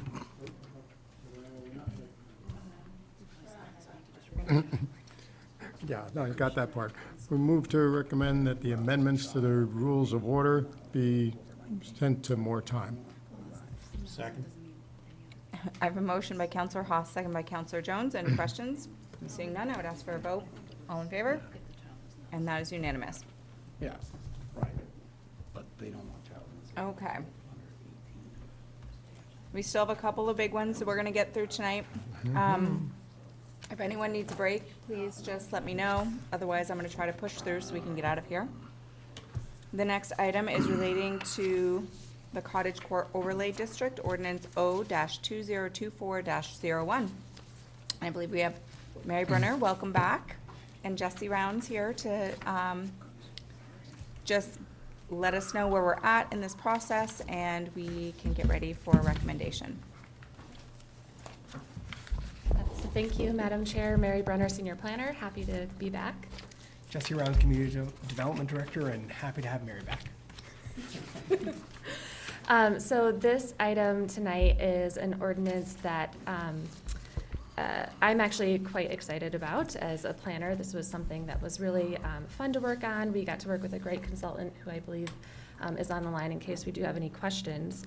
And just a quick note, this ordinance is grant funded, so it was through the Invest NH program that provided funding to hire the consultant. And it really grew out of a housing needs assessment report that was done recently and identified a very high, both a demand and a really high need for more housing choices in our community and more affordable housing. And specifically, housing that is smaller. So we heard from the community and the data shows that people are looking for smaller options and they're having a hard time finding them. So that was really the impetus for this. The goal is to meet the community's goal for having a compact and walkable community with greater housing choice, and to try and use land more efficiently. This ordinance could also be called something called an infill ordinance, so it's really focusing on areas of the city where we already have infrastructure in place to support additional density. And part of the reason for that is to avoid the need for large public expenditures to build out new, water and sewer lines and things like that. So we're really trying to have more cost-effective delivery of community services for these developments.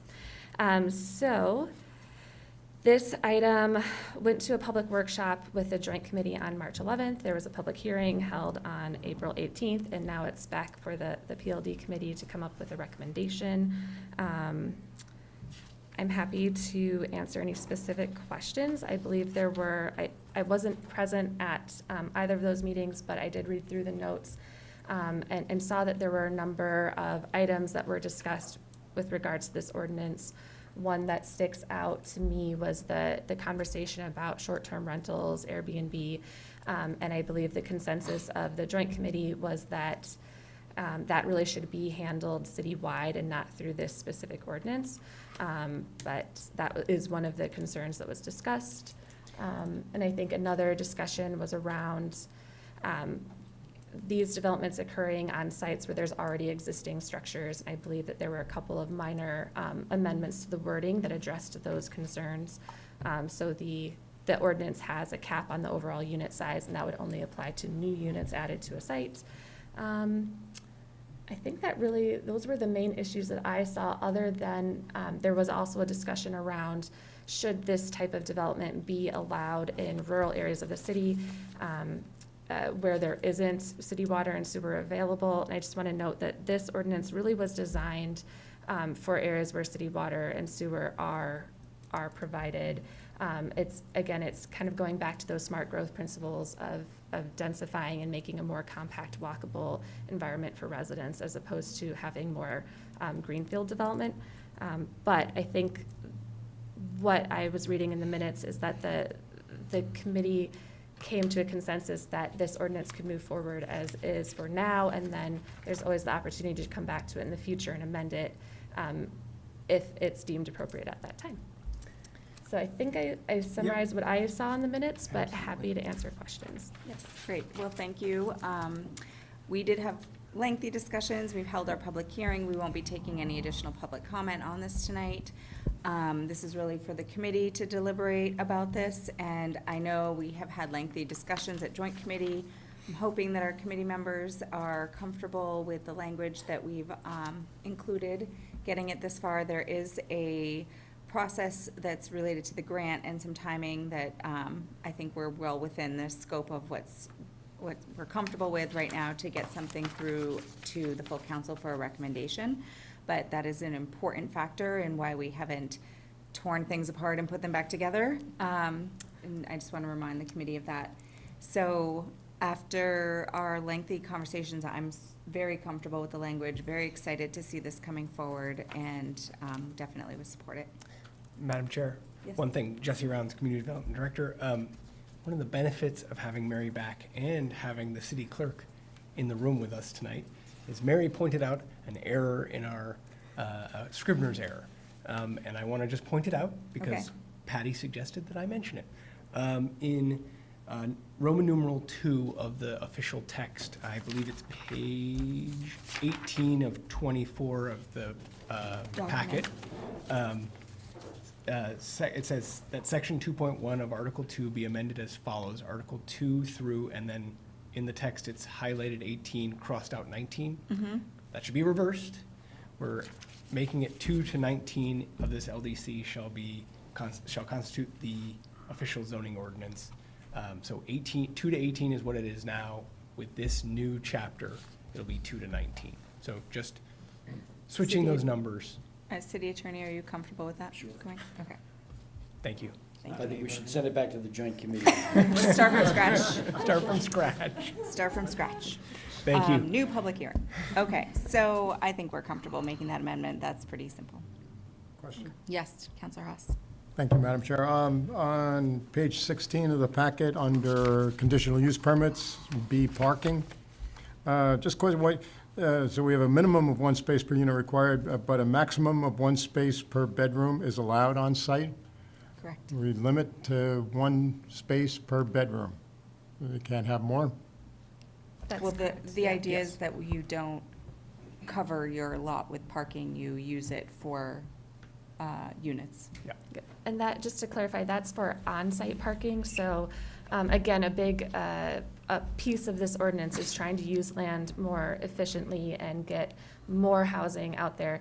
We do have the option for, somebody could go through a lease process to get off-site parking above the maximum, but as far as on the actual site, there's a maximum parking of 1 per bedroom, just to limit the amount of parking that's taking up land in Okay, the thank you. city. Counselor Jones? Thank you, Madam Chair. First of all, Mary, thank you for mentioning smart growth principles. As you know, I've been an advocate of the smart growth principles for years now. We did have a council workshop on that maybe 20 years ago or something like that, and I've been an advocate for it ever since. And I'm going to vote for adoption of this ordinance. I think it's wonderful and helps. It meets the goal. For future use, something I already thrown out to you. I threw it out to the consultant, and he thought I was throwing him a fastball, and that really wasn't my intention. But someday I would like to see us talk about removing from our land use code the denial of private roads. I think private roads would help this ordinance. I don't want to change it now, but just for future use, I think it could help this ordinance. So I think that PLD has given the Community Development Department a list of things to have on more time at the Joint Committee, and I would be comfortable adding that. That's something I would be interested in seeing as well. We can do that, yeah. Okay, so we have no audience participation. Any other questions from the committee that we need answered? Seeing none, I would ask for a motion. I think is it? Right. Move to recommend the adoption of ordinance O 2024-01. Do we have a second? Second. Motion by Counselor Williams, second by Counselor Jones. All in favor? And that is unanimous. It'll be going to council next week. All right, our next item, item 9, we're getting there, is relating to sidewalk cafe enforcement measures, ordinance O-2024-06. And we are going to have Patty Little and Terry Hood here. This is a little bit born out of a conversation we had a month or two back, where the clerk's office is taking over the administrative roles for the sidewalk cafe licenses, and we're looking for some changes for enforcement. And we were promised to see a revision coming before us. Happy to And see thank it. you. Just, my part is just a little bit of history, and I just was thinking, I was sitting in the back, that maybe a year and a half ago, I got called for a meeting with the manager and our retired public works director, and about sidewalk cafes, and I was wondering, well, what is this about? And it was at that point that Court relayed that he needed someone in this organization to step forward and be responsible for the enforcement of sidewalk licenses. And because my office administers them, it seemed appropriate that we also sort of be the front door of the complaint process.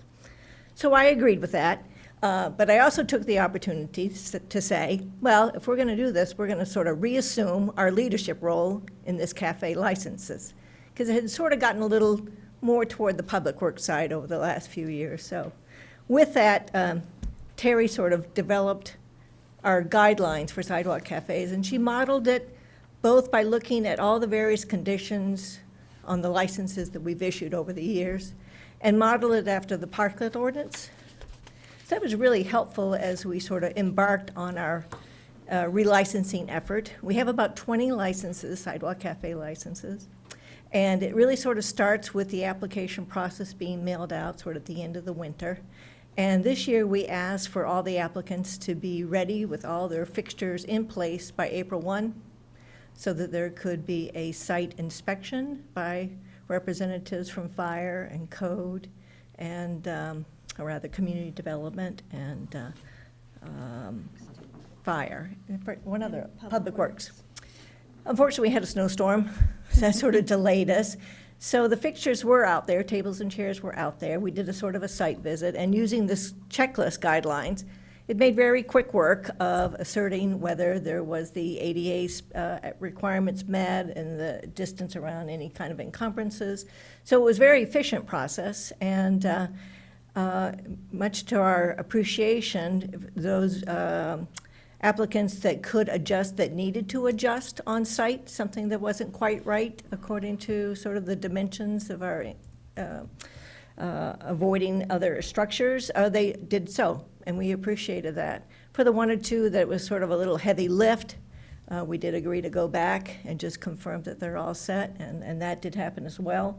So we're really at the closure of this relicensing process. So our final step will be to actually go out and photograph with various sort of very defined line of sights what we expect to see, so that if we have any complaints throughout the year, we pull out our photograph, we walk out there, and we see if we see what the photograph shows. So it'll be a very easy way for us to sort of say whether there is actually a violation in the layout.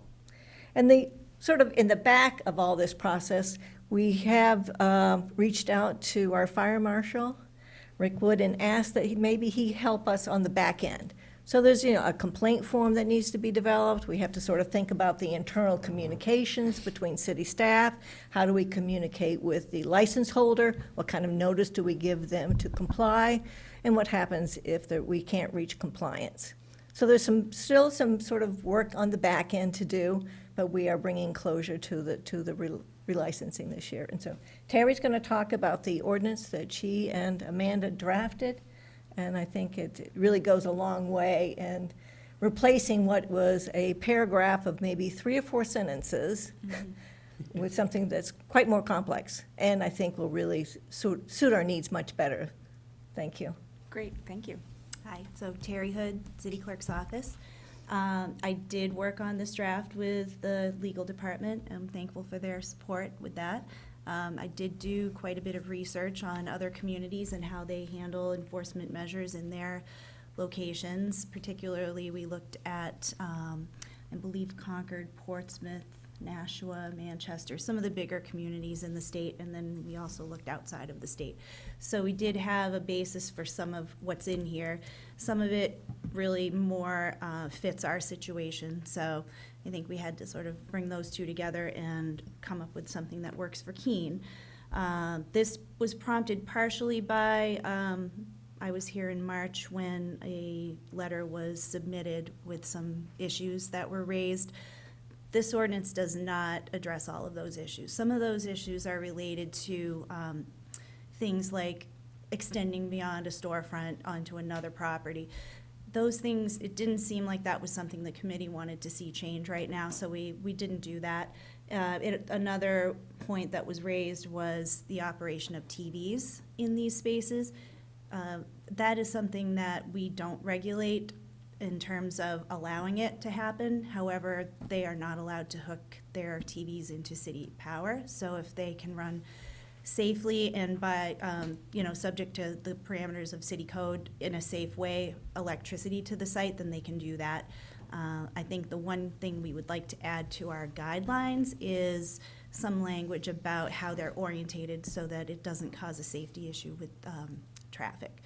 So that's something that we are looking at adding to our administrative guidelines. And at this point, I'm just going to walk through a little bit of what's in this new ordinance. Mm-hmm. So some of these things are related to enforcement. A couple of things are just sort of housekeeping or clarification.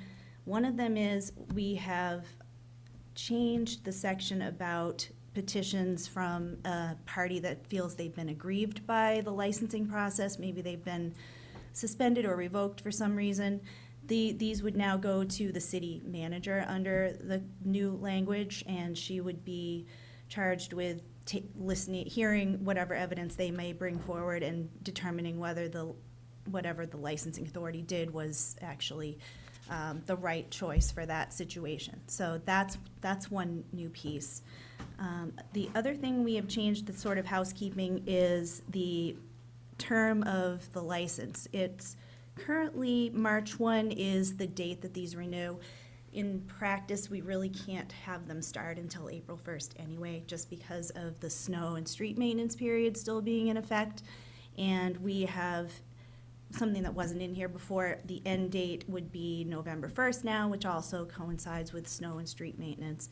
We did add some language that gives the city manager the authority to extend licenses for an additional 10-day period if the weather's really nice. We often get phone calls, requests to continue to operate if the weather's good. This would give us the opportunity to do that. they would be notified in writing if that was permitted. I think that's really the extent of the more housekeeping stuff. The other thing we did was added the sidewalk cafe guidelines that are administratively issued in here as something that needs to be complied with by license holders. And then in terms of enforcement, I think what we tried to do was create something that allows our office to take in the complaints, triage them appropriately depending on what the complaint relates to, and then apply what we would consider a reasonable time frame for the license holder to comply with any adjustments that need to be made. So for life safety, we would be immediately reaching out to them and asking them to correct it as soon as possible, within 24 hours ideally. And for something related to another license condition, maybe ADA or something else in that vein, we would again notify them immediately, but give them a reasonable time frame to comply. That time frame is not identified in here, but I think that's where we're going to be looking for Richard Wood's sort of guidance on how to apply this fairly to all of the license holders we have. The final thing that we added was sort of, if we can't gain compliance through talking to a license holder and asking them to make adjustments, we would issue a letter of corrective action, and depending on whether we had to continue to send letters to the same license holder in a given license period, that would actually be tracked and potentially affect their ability to get a license in the future, or the next license period. They might actually jeopardize the ability to reapply. If it went as far as needing to take things off the sidewalk, there's also some language in here about removal of items from the sidewalk at the expense of the license holder. There's also one paragraph having to do with unlicensed activities, and it essentially assumes that they are just not aware that there's a license requirement and allows us to notify them, provide them with the documents they need to complete, and give them a reasonable time frame within which to comply. If that doesn't happen, then potentially those items could get removed from the sidewalk if that doesn't occur. So I think that concludes my sort of explanation of what we've done. Great, thank you so much. You're welcome. Yes, I think this is exactly what we expected to see coming out of that meeting. I think we'll have a revision potentially with the downtown project on a grander scale, but right now this is appropriate. Counselor Jones? Thank you. And that was a great presentation. Thank you. Yes, thank you.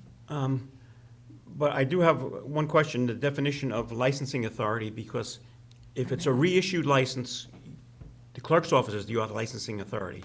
If it's a new application or if it's a revocable situation, then the council is the licensing authority. No.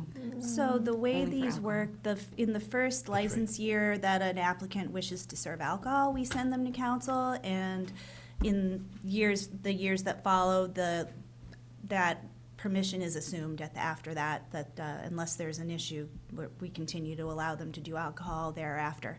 So the only time you'll see them is if they're asking for alcohol service. Or if there's a revocation. No, the revocation go would to be the manager. administrative as well. And they would appeal to the manager. Okay, it used to go to council. That Yes. was quite some time ago. Long I think time that- ago. That changed back in 2015, actually. That is, I think you might be recalling lodging house licenses, which is one of the Which few I No, I remember. remember- Also doesn't go to council. There was a particular one that came to council. You're right, Yeah, that there was one was, we yeah. worked on. Yeah. So the answer is Administrative. you are the licensing authority. Yes, in all Thank you. instances. Yep, they get the badge. City manager. I think my thing is dead, but, in Can you turn on your microphone, please? I certainly would if I could. It's dead. Thanks, Tom. So in the ordinance, the way that it currently stands, the hearings were held before a panel of myself, the police chief, and the city clerk, and we don't know how that was created. So this just makes it a little bit clearer. Police chief's really not interested in being part of my panel. And it's odd to have the licensing authority serve in that role when they're the ones that are sort of, this is being levied against them, you know? So that's odd. Yeah. And I do appreciate you spending this evening with us, because it is warm in here and late. Yes. It's very warm. Oh, I see. I thought that might have been the clerk as well. Okay, so I think that the wording gets to the point of what we're trying to accomplish. I think it sets up a framework for you to know when you can assert some sort of authority to say, we're not going to be so lenient and let this go Right. on and on. And I think you did a great job of giving yourself something really to work with here, so. Thank you. Anyone else? Counselor Williams? Yeah, just, I'm a little concerned that TVs were left out of this. I don't think TVs belong outside. They create noise, which, especially for someone living in an apartment above a sidewalk cafe, to have that day after day, really, it's gonna be a problem. So just to say, I kind of wish that was in here. So as an administrative guideline, is that something that you can just amend if you feel like it has created a Definitely. problem? And can council make recommendations for administrative guidelines? Please feel free. What's that? I'm sorry. Please feel free. Okay. Yes. Great. Without knowing exactly what they encompass, I think that there are going to be things that get, maybe as we look at this as a whole, that get picked out. But certainly, if we start to hear from the public that there are things going on that we might need to address with the clerk's office, I think that would be appropriate. Thank you. Counselor Haas? Thank you, Madam Chair. As far as the TVs, I think, can't they be regulated under backlit signs or somewheres in the sign ordinances? I think that, We kind of prohibit backlit signs, I believe, in some way, shape, or form, and they're kind of no different, especially if it's a flat panel. I know of a company who uses TVs in their windows and they were permitted to do that. I think the city did have a conversation with them about whether or not that violated our sign ordinance, and it did not. I'll look further and come with more comments and more Okay. questions. But yes, I we also, I like the idea of a time limit, and you have 14 days in there, a couple places. I know that was a concern as to, when would the season could be over before the time limit expired. So I encourage us to get a time limit in there. And finally, city manager gets empowered to control all these things and is the point of last resort. That's great. After that, it becomes a letter to city council for appeal. I know that exists. I just want to make sure that gets communicated when an ordinance like this does get passed. Great. So, Any- one more? Can I One sneak more? one more? Sure. Thank you. It would be great if we could get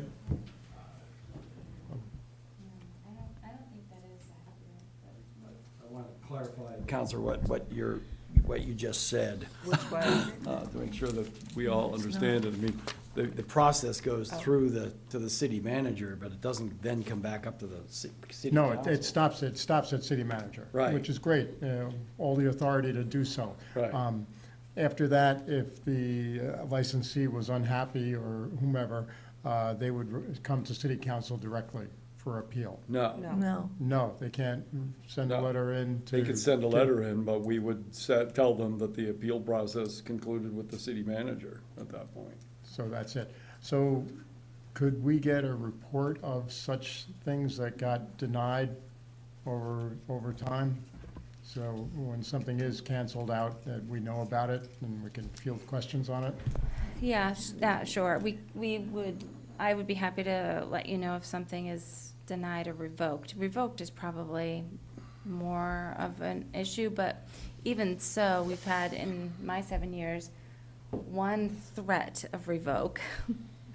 However, if we're going to start holding people to these timelines, it could very well end up with some revocations in the following year if people do not comply. But the reason why we went with that language instead of a fine is because a fine, it's more important to them to operate on the sidewalk than it is paying a fine. And so we went with revocation.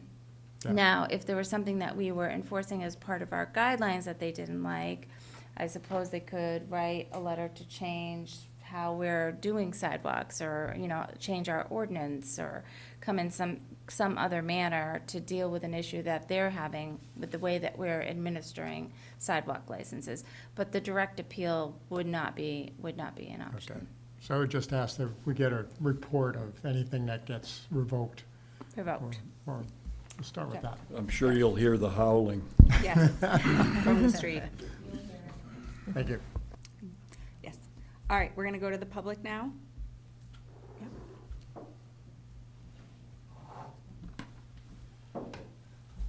Thank you. Mike Remy, 55 Castle Street. I actually have three. Two of them are from a constituent, one of them's from me. So the constituent one's first. The question around the ADA requirements that are in there, I was hopeful that we could just give some examples of like what kinds of things we're looking for ADA when we're doing it, because I know that we're not enforcing on behalf of ADA, but what kinds of things are we looking for was the question that I was given. Okay. Wouldn't that be included in the guidelines, Patty? I thought we included the ADA It is. requirements in the So guidelines. We did, but we don't have a copy of the guidelines, so. Right. Mhm. So currently, our ADA accessibility really relates to access to the city sidewalk, and it requires 6 feet of clearance for passage of pedestrians. It is not speaking to access to the seating at the cafe. Great, thank you. The constituent suggestion was that we encourage our license holders to make sure that their seating is accessible if possible. That just, whether that's part of the guidelines or an encouragement. The other one from constituent was around specifically the last line or the last section in F, which is becoming aware of a license or a restaurant expanding service onto the sidewalk, and just suggesting that we might want to put a time frame on that. It says reasonable time frame, but just to clock that at 24 or 48 hours to comply might be a suggestion of saying, like, you have a very limited time. If you put out a sidewalk cafe without a permission, you've got a really short period of time to actually comply with that. Well, I think that there's probably a time frame associated with the process, and I don't know what that is, but to have the appropriate department heads make time available to review it and to submit drawings and to get the application process, it's probably not 24 hours. But there's probably a reasonable amount of time that we could associate with it. It would, again, suggestion from a constituent who was listening in. The last one was one from me, if you don't mind, is, so in 190, or 1193, we talk about the city manager shall have the authority to extend all current licenses for an additional 10-day time frame in November, et cetera.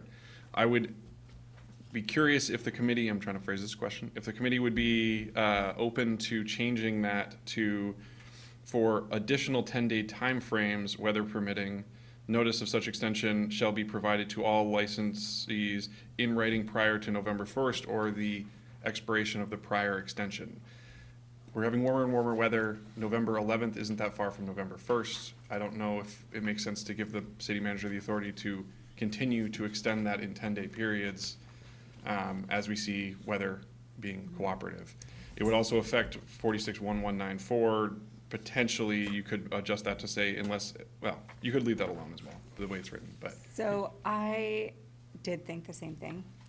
I saw that the clerk's office tied this to our sidewalk and winter activities, which I think the council is going to take up the matter at some point with relation to street parking and the sidewalk and winter activities. We are all aware really aren't happening in November.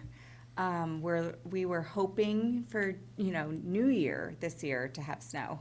And I think that our snow events are so minimal, our weather is getting warmer, and if people want to be outside at these cafes, I think the city manager having the authority to extend them, I'm totally comfortable with. I don't know how we could change that wording to give you that permission. If I was to make a recommendation, it would be the city manager shall have the authority to extend all current licenses for additional 10-day timeframes. Weather permitting, notice of such extensions shall be provided to all licensees in writing prior to November 1st or the expiration of the prior extension. That works. And then I believe in 1194, it says unless a 10-day extension has been permitted by the city manager, that could apply to all 10-day extensions. It doesn't necessarily mean the first one. Take out the word and add There's a an few S. other adjustments that I made in that language, but it's Okay. your, extend all current licenses for, instead of unadditional, it's for additional 10-day time frames instead of, and then strike in November. Weather permitting, notice of such extensions, plural, shall be provided to all licensees in writing prior to November 1st or the expiration of the prior 10-day extension. Okay. Does that create an A version? Yeah, Yes. Significant change. Okay. Thank you. Yes. Are you thinking of making a motion for an amendment? Possibly. We'll, Yes. Once we get through the public portion, we'll Okay. confer. Thank Laura you. Tobin, Center Street. Just a couple of quick comments. So now that this is happening, I think it's 7 months out of the year, more than half the year, and it's regularly, 24 hours for over half the year. It does create a challenge for people who actually live here, including a lot of the people who live around the corner. And so I do think that it is important for them to be able to report problems easily. And I think that some of the ways that, I think, if I remember correctly, it says that they need to report the license number anytime, am I misremembering I'd have to go that? back to that paragraph. There was a list, said petition must be submitted. I think I could be wrong about that, but most of these challenges are going to be closed. Any non-compliance is going to happen when the city is closed. So if there's not a clear way, anytime I've called to, or sent an email to complain about something, I've been asked if they were in compliance with their site plan, but I can't see their site plan. So without seeing their site plan, I can't report a non-conformance. So I think it would be really great to have that, to make sure that that information is accessible and that it's clear how to report a problem. In addition, I also think it would be helpful, even if things are technically in compliance, when people report complaints, when we receive complaints, creating basically data points. So that was something that we heard earlier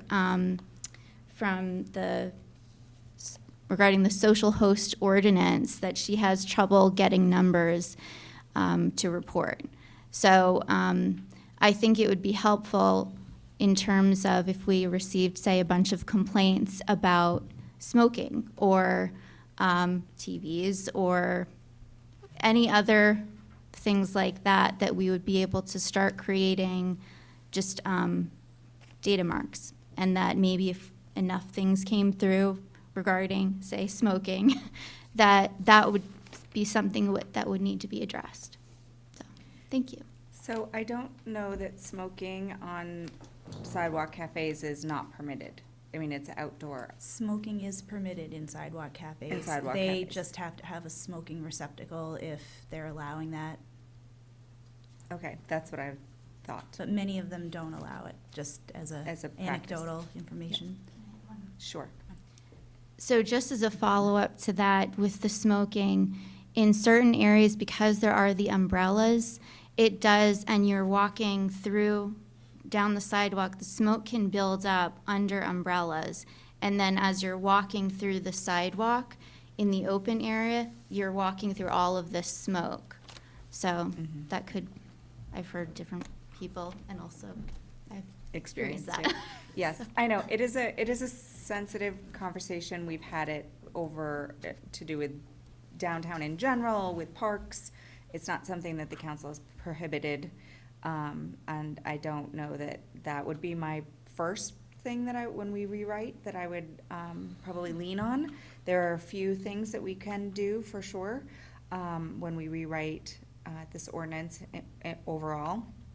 But I do hear your point, Counselor, and I think that, I think that's what I was getting at also maybe a little bit earlier I think maybe Counselor Haas, like, it's hard because now we're getting so disconnected from this process to really understand when it comes time to work on an ordinance and work on these variations, like what are those hot button things that are coming in, and regardless of whether or not they become violations of the ordinance, but for the clerk's office as a matter of practice, maybe to keep track of complaints, so that when we do talk about things, you can give us back information and you can say, we've had 7 complaints about accessibility, or we've had 7 complaints about, 20 complaints about smoking, or, and that way we understand what the community is feeling as well.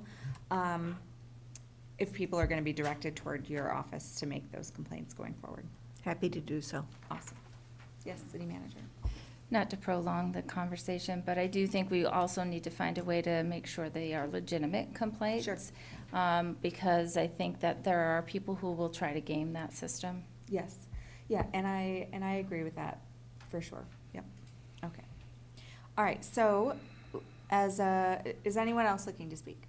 All right, seeing none. So we're going to come back to this as a committee to talk about whether or not we want to make that amendment this evening to go to an A version to send to council. If you're looking for recommendations. Do we need more, well, we can discuss it, I don't think we need more time, this is one of those topics. Do we wanna change the date for the city manager to be able to extend sidewalk cafes? So I think I have at least 3 items that we've discussed. One is changing the date to allowing a 10-day extension Yep. based on weather permitting. The second would be adding the 14-day or some other kind of time frame that we didn't quite agree on, although I like the 14-day to the paragraphs where reasonable time is mentioned, except perhaps for the ADA compliance thing, since that might be regulated elsewhere. I said I thought I had 3. I know I have 2, and I guess the third one might have been related to reporting any revocation of license to council. I don't know if that belongs in the ordinance. Also note that this ordinance addresses persons who are aggrieved by a decision to grant, deny, suspend, revoke, or modify.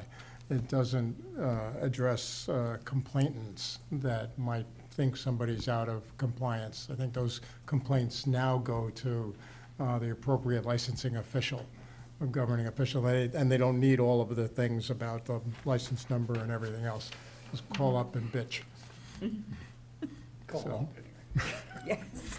So can we build those things into a version A motion now? What section is the 14 day? So I think that the 14-day would be section F. And we would have a before we make concern with that? decision- What's that? I believe we would have a Well, concern with that. I'm Yes, just so that's- wondering about perhaps putting in a time frame by which they need to start a process with us to apply. That you could set a very, pretty rigid time frame on. The timing of review and actual issuance of a license can be a little bit fluid depending on the back and forth you have to have with an applicant and the And that was timing of what getting I an was trying to inspection. get at to a little bit So- earlier. Do we have an appropriate time frame, like to have an application in within 48 hours, or 2 business days and have compliance within 30 days? Or should we just, what would be the wording that the clerk's office would be comfortable that they Say could? 7 days to apply.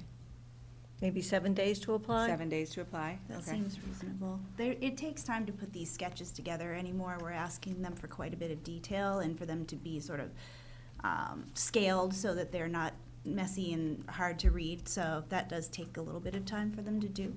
Okay, and who else is reviewing these sites? Do we have fire reviewing and? We do, Do we have yes. police reviewing? So we go out, I go with someone from Fire, Public Works, and Code, Community Development.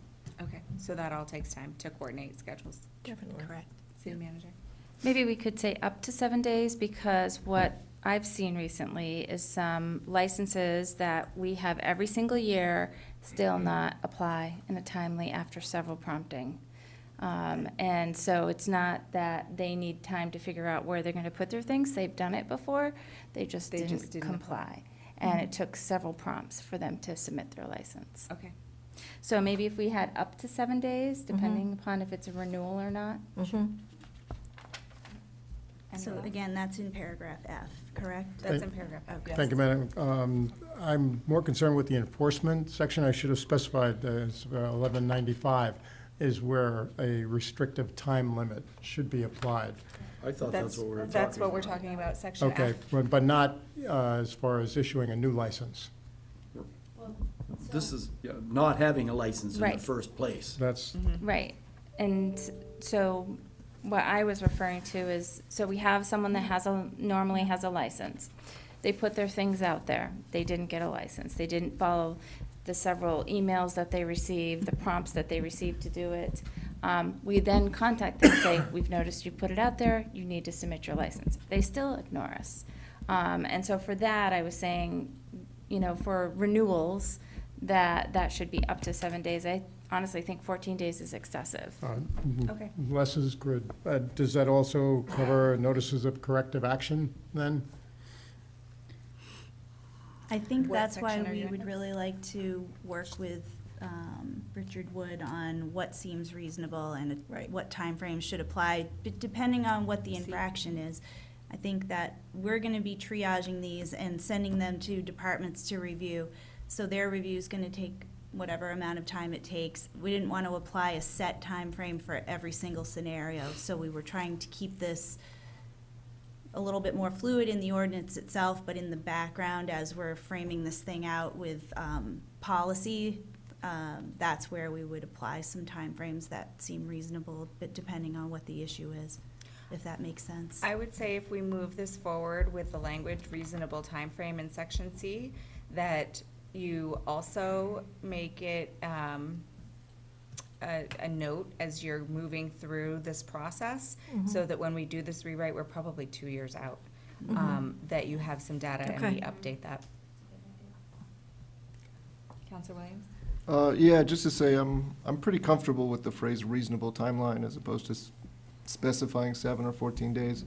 I think the city clerk would specify 7 days or 3 days or whatever's appropriate. And, why not just give them the flexibility to do that? Counselor Jones? I just want to ask, isn't there a difference between if somebody's serving food and didn't apply for the license, and a licensed alcohol place is serving, they're also violating the state code because they didn't get the permit, correct? Yes, So they've got a lot to lose. potential. Thank you. I can be comfortable with the reasonable timeframe as we develop the information. Certainly, let's enforce the 7 days for not having a license. Okay. And get on it and build the data and move forward. So I'm down to one thing that we could get into.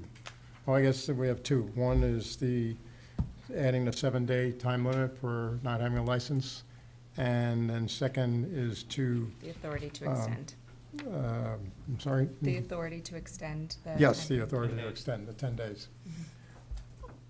I yield to my colleagues to come up with the proper wording so we can make that a version A. Whose turn is this? Is Bill? Are you Proper making it? motion is for, the amendment is so moved. Well, we don't, I think Tom is very unhappy with that. Do you want me to try? Yeah. Okay. So, first, we need a motion on the table. So we're gonna, move to recommend the adoption of ordinance O-2024-06. Second? I have a motion by Chair Bosley, a second by Counselor Williams. And now I'm going to move to amend that motion to add the language to allow the city manager the discretion to continue extending the cafe licenses, weather permitting, and to add in section F the up to 7 days for an unlicensed person to apply. Second. So I have an amendment and a second. do we have any questions on the amendment? We're just voting on that now. Madam Chair, Yes. just to be clear, the intent of the amendment on the term of the license is clear.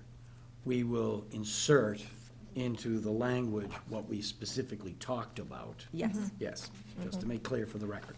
Yes. All right, all in favor? All right, so that passed unanimous, so the ordinance will go to council as an A version as amended, as discussed. We're back to our original motion to recommend the adoption. Any questions on that motion? All in favor? And that is unanimous as well. So we did get to a product that we will see at council next week. And thank you so much. You're welcome. Thank you guys for putting this together. Last, but definitely not least, we have our relating to nuisance, menace, and vicious dogs ordinance O-2024-07. And thank you for being so patient with us. Lots of good things happening here at PLD tonight. After 9, it gets a little questionable. So we have Chief Stewart here. Do you want to talk to us about the changes to this ordinance that you're bringing?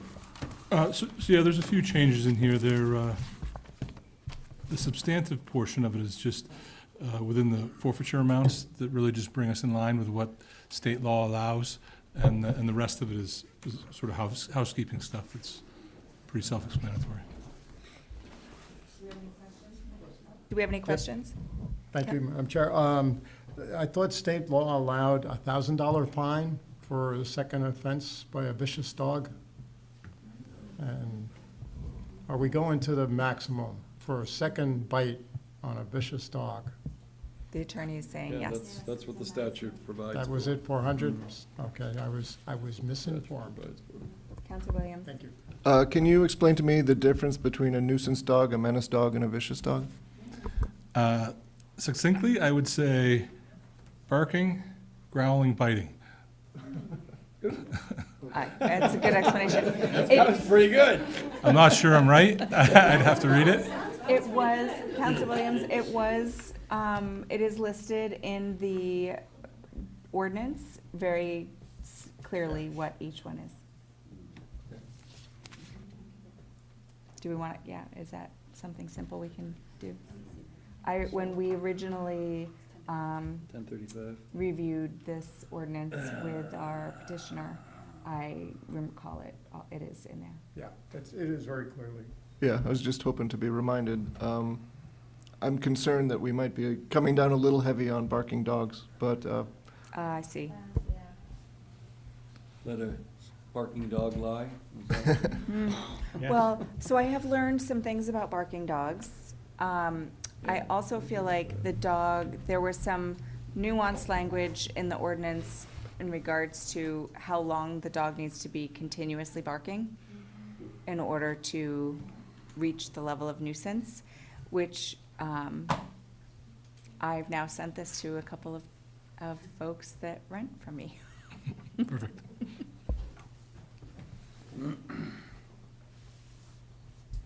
You want me to give you the nuisance definition? yes, please. So a nuisance dog is one that barks for a sustained period of time, more than 1/2 hour, or during the night hours so as to disturb the peace and quiet of a neighborhood. Number 2, digs, scratches, or goes to the bathroom, scattered on a property other than the owner's. Number 3, is off the premises of the owner or keeper and not under the control of any person by means of personal presence and attention, as will reasonably control the conduct of such dog, unless accompanied by the owner or custodian.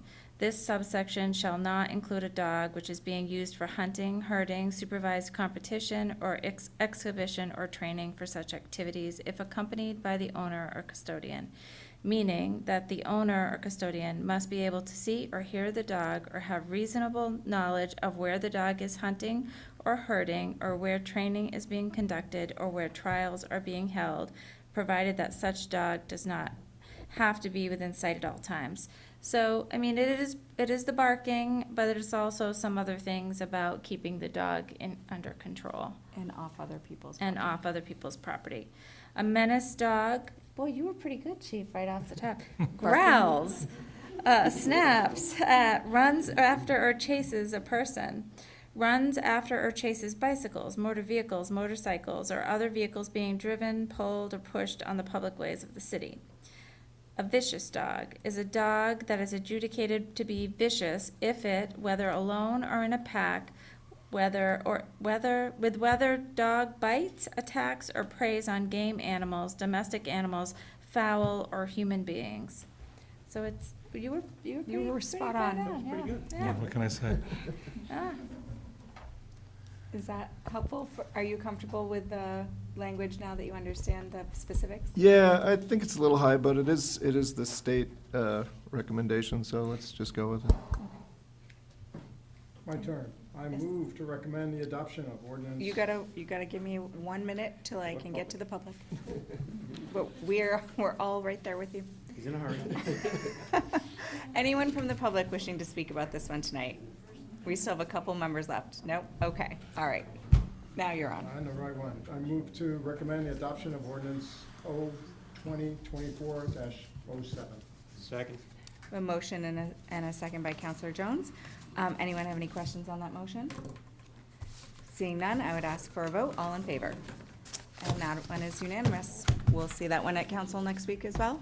Thank you all for hanging in there with me, and I'm going to adjourn this meeting.